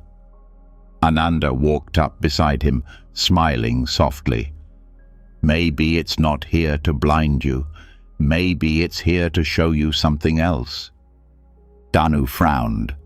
"But what can I learn from fog?" Without answering, Ananda stepped into the mist and motioned for Danu to follow. They walked slowly, the trees becoming shadows, the air cool and quiet. Birds called from somewhere unseen, their songs clearer than usual. The wind was softer, every sound felt close, every breath deeper. After a while, Ananda stopped. "Look," he whispered. Danu looked, but saw nothing new. "All around us," Ananda said, "the world is still here. The hills, the trees, the sky. You just can't see it all at once, and yet it holds you, gently, without asking you to change anything." The boy was quiet, listening to the silence within the fog. "The mist does not push," Ananda said. "It does not fix. It only embraces. And in that embrace, everything slows, everything softens, even the heart." As they stood there together, Danu realized he wasn't afraid anymore. Not of the path or the unknown or what came next. Because even though he couldn't see far ahead, he felt held. And that was enough. Moral of the story: we do not need to force life to make sense. Like the mist that embraces the hills, peace comes when we meet the world as it is, softly, patiently, without trying to change what we do not yet understand. The river's secret breath. This story teaches us that peace often hides in plain sight, moving gently beneath the surface of life, waiting for us to pause and listen. Like the river's secret breath, calm is not something we must chase. It is something always present, quietly flowing just beneath the noise. There was once a village built beside a river that never ran dry. It was not wide, nor especially fast, but it sang in whispers. The elders said the river had a secret, that it breathed, and if you listened closely, it would breathe with you. But over time, the villagers stopped listening. They built bridges, markets, and mills. The river became background, useful, but forgotten. People passed it each day without seeing it. Children threw stones into its current. Men washed their tools. Women filled their pots. But no one sat to hear it anymore, except for one boy. His name was Tenzin, and he was different. He spoke softly, moved slowly, and liked to sit near the bend in the river where the trees leaned over and the world felt quieter. Every morning before sunrise, he would crouch near the water and just listen, not to the splash or the ripple, but to something deeper, a rhythm, a pause, a breath. His father didn't understand. "Why waste your time staring at the water?" he'd ask. "You should be doing something." Tenzin only smiled. "I am doing something," he would reply. "I'm remembering." One year, a great drought came. The sky refused to rain, and the crops withered in the heat. Fear spread quickly. People came to the river, pleading for it to rise, to give more. But the water was low, and their voices were too loud to hear what it was trying to say. Tenzin came too, but he didn't ask for anything. He sat, as he always had, in silence. And then, slowly, he began to breathe, in and out, gently, calmly, and those around him noticed. One by one, they quieted, they followed his breath, and something changed. The wind cooled, the air shifted, and though the water did not rise, the fear began to fall. Later, when asked what he had done, Tenzin simply said, "I breathed with the river. It was already calm. I only remembered how to join it." Moral of the story: peace does not need to be found. It only needs to be remembered. Like the river's secret breath, stillness is always with us, beneath our rushing, beneath our worry, waiting patiently for us to breathe with it again. The empty scroll. This story teaches the wisdom of letting go of expectations, the quiet value of inner truth, and the deep reminder that not all teachings come wrapped in answers. Like the empty scroll, some lessons arrive not to fill us, but to clear space within us for what we already carry. In the heart of a sacred library, high atop a stone mountain, monks preserved thousands of scrolls, ancient teachings, sutras, chants, and words of the Buddha, carefully copied and passed down through generations. It was said that hidden among them was one scroll unlike any other, a scroll that, once read, would reveal the deepest truth of the Dharma. Many monks searched for it. They climbed ladders, turned through brittle parchment, stayed up late by candlelight. All longed for the moment they would find it, the scroll that would answer everything. But no one ever did. One day, a humble novice named Nilan was sent to dust the back shelves of the library. He worked quietly, without hurry. As he reached behind the final row, his fingers brushed a forgotten bundle wrapped in golden cloth. He carefully opened it, and inside was a single scroll. He unrolled it with trembling hands and found nothing. No ink, no symbols, just a clean, empty scroll, unmarked and silent. At first, he thought it must be a mistake, but something in his chest stirred, a stillness, a question he couldn't quite form. He brought it to the head librarian, a gentle old monk who had long since stopped searching for secrets. The elder took one look at the scroll and nodded, as if meeting an old friend. "Ah," he whispered. "So, it's found you." Nilan blinked. "But there's nothing here." "There is," the monk said, "but it's not written in ink." He guided Nilan outside to the temple garden. "You see, all the words we study are fingers pointing at the moon. This scroll is the moon itself." Nilan sat quietly, the empty scroll in his lap. The wind passed through the trees. The birds sang without needing permission. And in that moment, he understood, not with his mind, but with his being. The truth was not hidden. It had only been waiting for silence, for readiness, for emptiness. Moral of the story: some truths cannot be written. They are not found in answers, but in stillness. Like the empty scroll, wisdom often arrives when the mind becomes quiet, revealing not something new, but something we've always known. The beggar who gave. This story teaches us that generosity is not measured by what we have, but by the heart we give from. It reminds us that even in poverty, we can offer something valuable: kindness, presence, compassion, and that sometimes the smallest gift carries the greatest weight. In the crowded streets of Varanasi, where golden temples rose beside crumbling walls, there lived a beggar named Naren.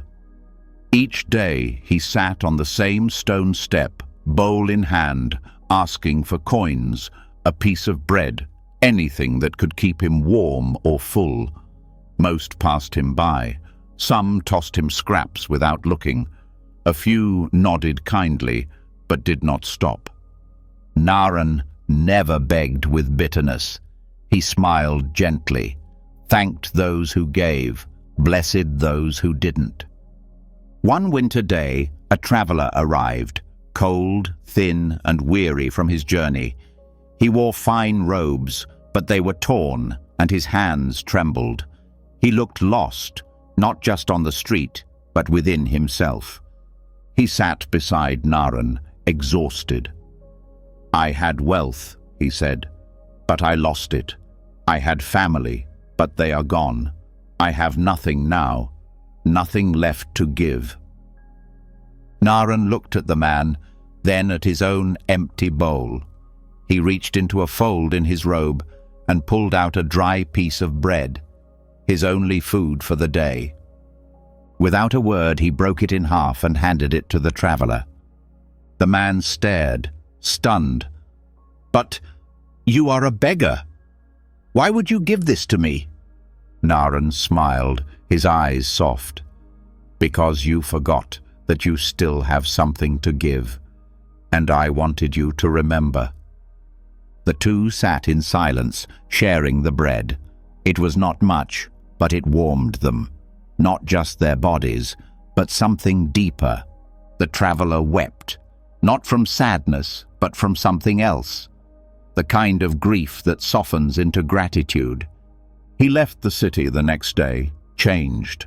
Years later, when people spoke of Naren, they didn't remember what he wore or how poor he was. They remembered that he once gave half a piece of bread, and with it gave someone back to themselves. Moral of the story: true giving comes not from what is in our hands, but from what is in our heart. Like the beggar who gave, even with almost nothing, we carry within us something that can feed others. Kindness, presence, the reminder that they still matter. And sometimes that is everything. The little path that disappeared. This story teaches the quiet wisdom of trust, the strength found in uncertainty, and the deep truth that the way forward is not always visible, but it is still there. Like the little path that disappeared, our journey often asks us to walk not by sight, but by faith, one gentle step at a time. In a remote forest where trees stood tall like guardians of silence, there was a little path known only to the monks of a nearby hermitage. It was narrow, winding, and often hidden beneath leaves and moss. Yet somehow, it always led to the same place, a clear, quiet spring where water bubbled up from the earth and peace seemed to breathe in every ripple. The monks walked this path often, each step a kind of prayer, but to newcomers it was hard to follow. One day, a young novice named Jaya asked to visit the spring alone for the first time. The elder monk gave him a warm smile and said, "Walk slowly.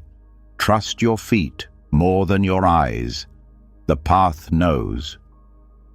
Jaya nodded, but in his heart he was unsure. As he walked, the trail was clear at first. Small stones, footprints, a soft curve through the trees. But soon it faded. The ground became tangled with roots and fallen leaves. The trail disappeared. Panic stirred in his chest. "I've lost it," he whispered. He turned in circles, looking for signs, but nothing remained. The forest was still. Only birds and wind answered. He sat down beneath a tree, frustrated and alone. Then he remembered the elder's words, "Trust your feet more than your eyes." So he stood up, slowly, quietly. He stopped looking ahead and simply felt.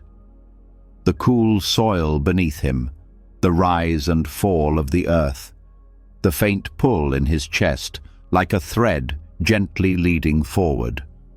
He walked not by sight, but by presence, step by step, breath by breath.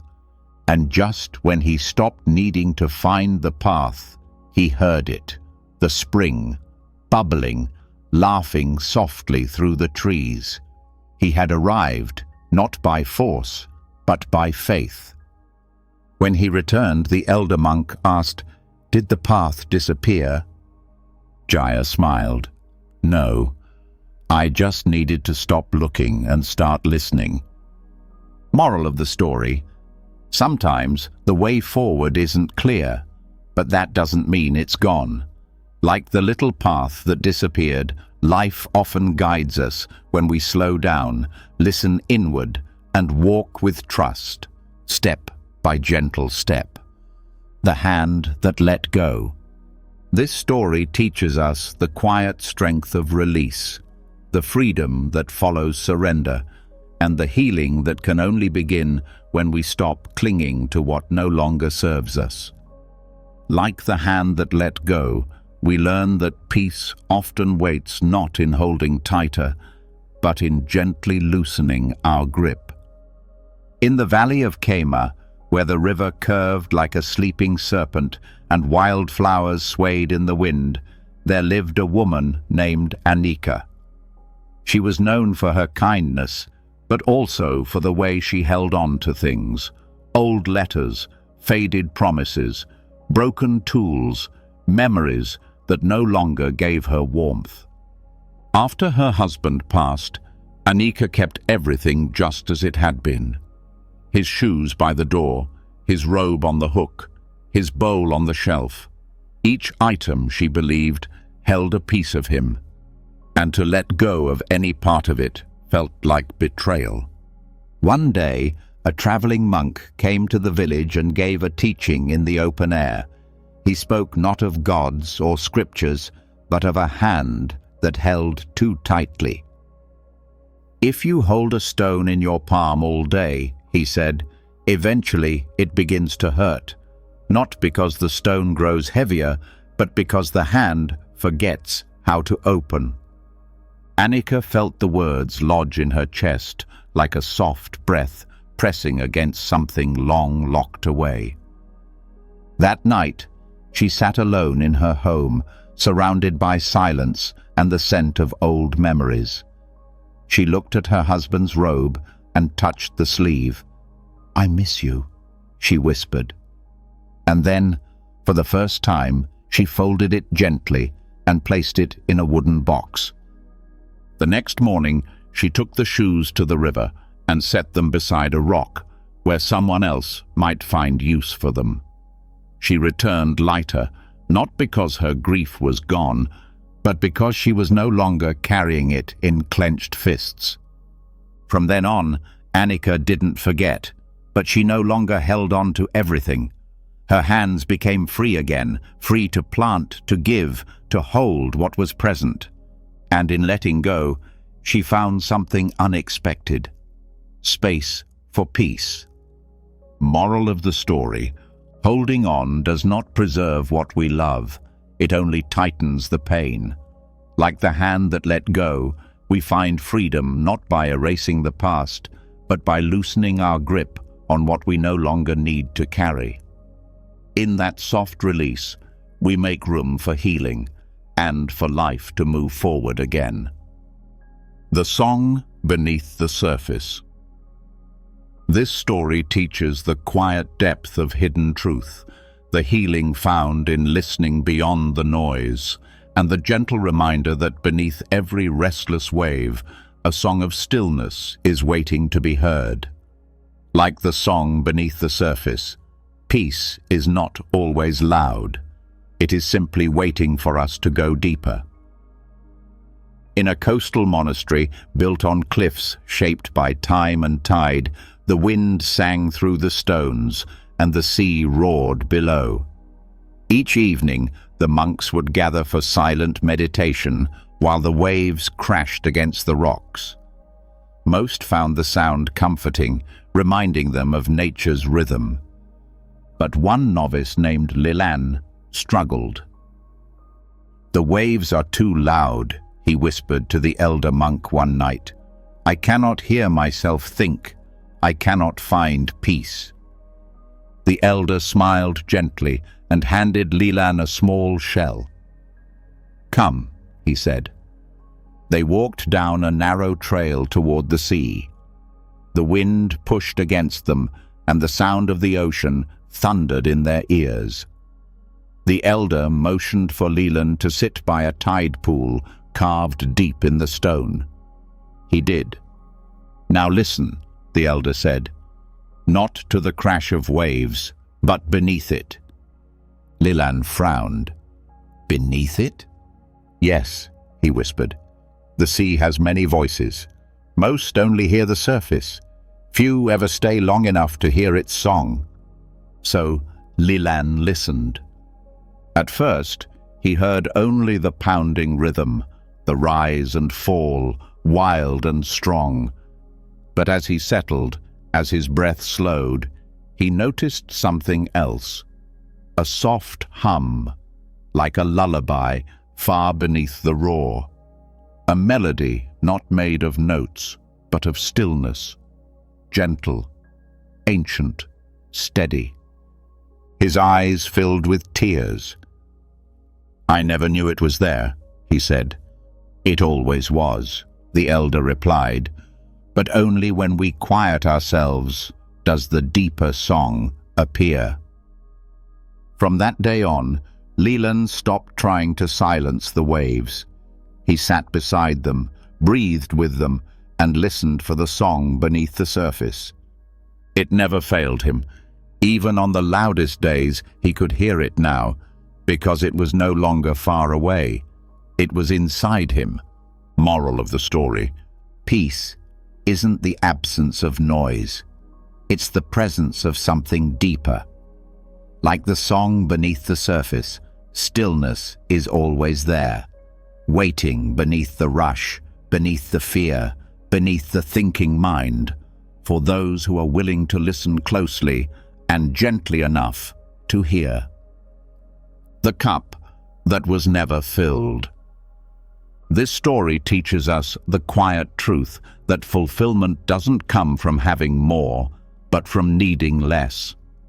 It reminds us that no amount of praise, wealth, or success can satisfy a heart that forgets how to be present. Like the cup that was never filled, we learn that peace is not poured in from the outside. It rises gently from within.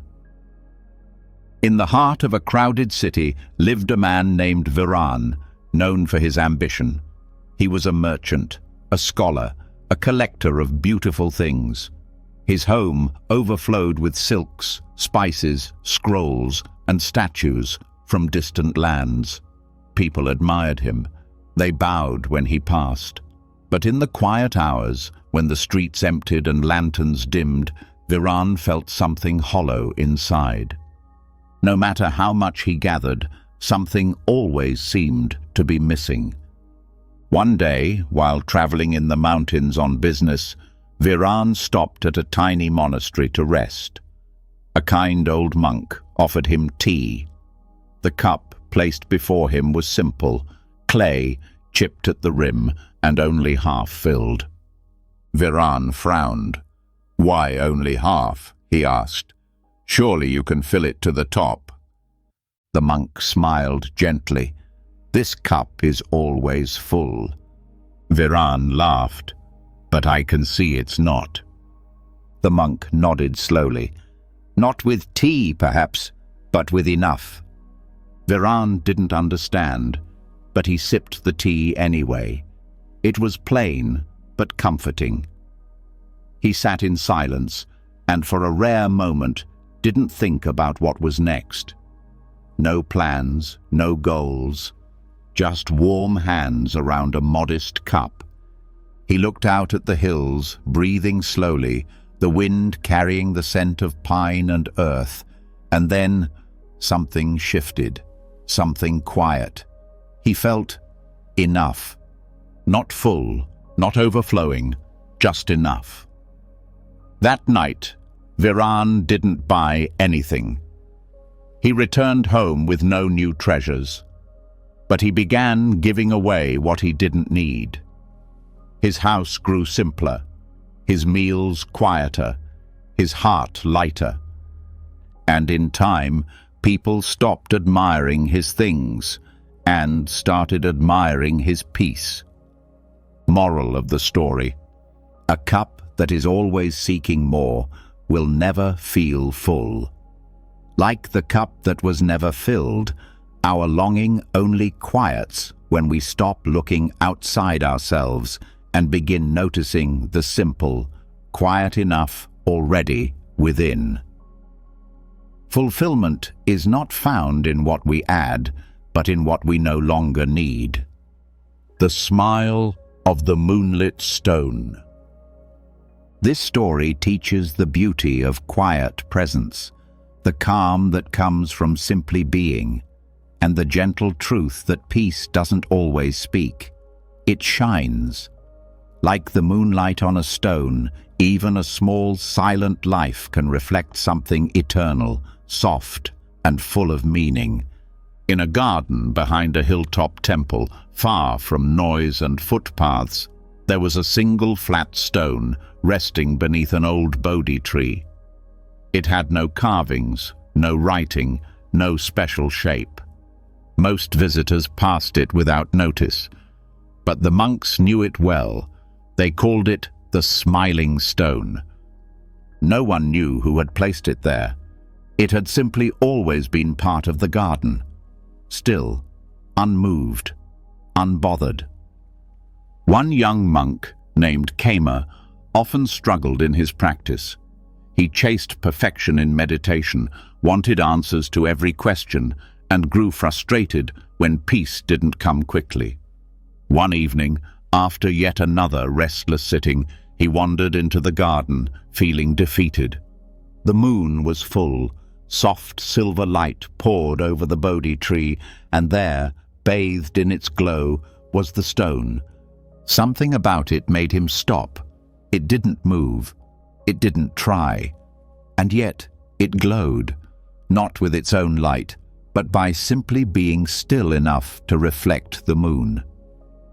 He sat beside it, not to meditate, not to try, but just to sit. As the wind passed through the leaves above and the shadows danced across the ground, he watched the stone, unchanged, unshaken, silent. And in that silence, he felt something loosen in his chest. Not a thought, not an answer, just peace. He returned night after night, always in silence, and each time he felt something new, not added, but uncovered. His mind didn't need to solve the world. His heart didn't need to prove anything. He could just be, like the stone, like the moonlight. Years later, when Kima became a teacher, he rarely gave long talks. Instead, he would lead students into the garden and let them sit quietly beside the stone.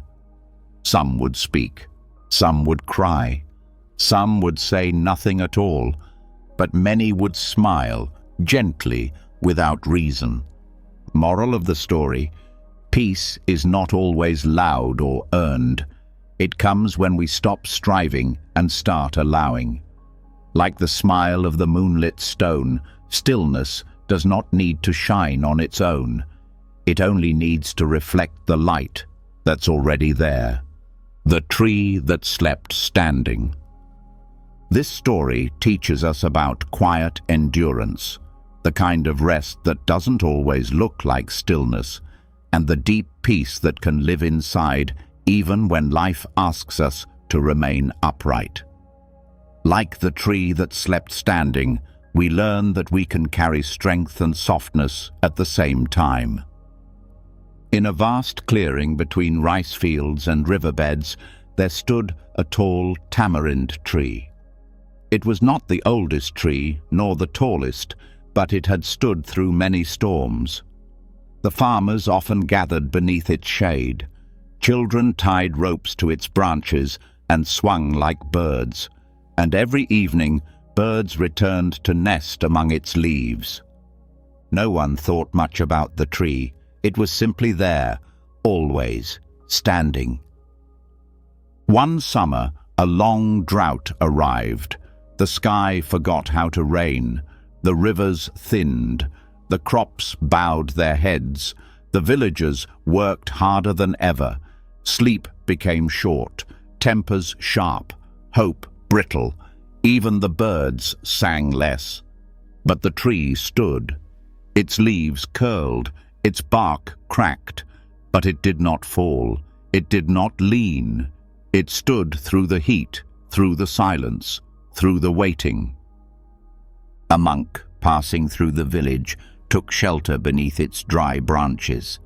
A child sat beside him and said, "The tree must be tired. Why doesn't it lie down?"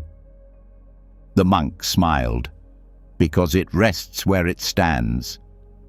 He placed a hand on the tree's trunk.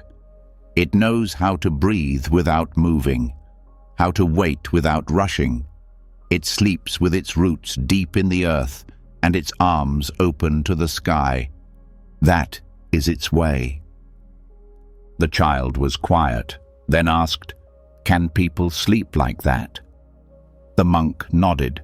"Yes, when they stop fighting what they can't change, when they find stillness even while standing." That night, the villagers gathered under the tamarind tree, not to work, but to rest. They sat with their backs against its trunk. They closed their eyes, breathed together, and for the first time in many weeks, felt a kind of peace. The tree held them all without a word, and it slept, standing, with them. Moral of the story: rest does not always mean stopping. Like the tree that slept standing, we can find peace in the middle of effort, stillness in the middle of struggle. When we root ourselves in patience and let go of resistance, we remember that we too can rest without falling. The sky that stayed blue. This story teaches the quiet power of perspective, the calm strength found in constancy, and the gentle truth that peace is not the absence of storms, but the deeper awareness that something steady remains beyond them. Like the sky that stayed blue, there is always a space within us untouched by trouble, waiting to be remembered. In a monastery nestled between quiet hills and a wide open field, the monks practiced under the open sky, chanting, meditating, walking slowly with bare feet through the grass. One young novice named Ari often struggled with his emotions. Some days he felt joy and confidence. Other days his heart was heavy with sadness or anger. His mind was like the weather, always changing, often stormy. One afternoon, after a difficult morning filled with doubt and frustration, he went to the elder monk and sighed deeply. "Master," he said, "I feel like there's something wrong with me. I try to be peaceful, but I get pulled in all directions. My thoughts change, my feelings shift. Nothing stays steady." The elder monk smiled kindly and pointed to the sky above them. It was calm and clear that day, wide and blue from one horizon to the other. "Tell me, Ari," the monk asked, "what color is the sky?" "Blue," Ari said, unsure. "And what color is it during a storm?" "Gray," Ari replied, "sometimes black." The monk nodded. "That's how it appears. But the sky itself never stops being blue. The clouds come, the storms pass. But the sky, the real sky, is always there, waiting behind it all." Ari looked up again. He had never thought of it that way. "The mind is like the sky," the elder continued. "Your thoughts are like clouds, your emotions like storms, but your awareness, your deeper self, is the sky that stays blue. It is untouched. It only seems hidden when you focus on the clouds." From that day on, whenever Ari felt overwhelmed, he would lie in the field and look up. Sometimes the sky was clear, sometimes dark and wild, but he remembered. Beneath it all, the blue never left. And slowly, he stopped fearing the storms. He let them pass. He no longer thought he was broken, just weathered. Moral of the story: your thoughts may change, your emotions may rise and fall, but your true self, like the sky, remains calm and clear. Peace comes not from avoiding storms, but from remembering the sky that stays blue beneath them all. The footstep that didn't echo. This story teaches us the quiet power of humility, how true presence leaves no trace of pride, and how the gentlest footsteps often go the deepest. Like the footstep that didn't echo, we learn that sometimes the most meaningful moments are the ones that pass silently, yet leave something lasting behind. In a quiet temple, deep in the forest of Jetavana, the monks practiced walking meditation each morning. Step by step, they moved in silence, bare feet brushing gently across the worn stone paths, the sound of breath louder than their movements. The forest listened. But one day, a visiting monk arrived. He was known in distant cities for his eloquence, for his teachings that drew crowds, and for the way his presence filled a room before he even spoke. He walked with confidence, each step strong and certain. As he joined the morning meditation, he walked with the others. But something strange happened. As his feet touched the ground, his steps echoed softly beneath the trees, just enough to be noticed. At first, no one said anything, but the head monk, an old man who rarely spoke, paused beside him after practice. "Did you hear your step?" he asked gently. The visiting monk nodded. "Yes," it echoed. "Perhaps the path is uneven." The old monk smiled kindly. Or perhaps the self is still heavy. That night, the visiting monk sat alone, troubled. He had traveled far, taught many, earned respect, but he had not come to be reminded of his own weight. Still, something in the old monk's voice stayed with him. Not judgment, just a mirror. The next morning, he rose before the others. He walked the path again, but this time slower. Each step placed with care, with breath, with humility. Not to impress, not to lead, just to be. And when his foot touched the stone, there was no sound, no echo, just silence, just peace. He looked up at the sky through the canopy of trees and smiled, not because he had accomplished something, but because he had let something go. Moral of the story: true wisdom does not need to be loud. Like the footstep that didn't echo, the deepest peace comes not from being heard, but from walking gently, without pride, without noise, with full awareness. It is not what we leave behind that matters, but how lightly we walk while we're here.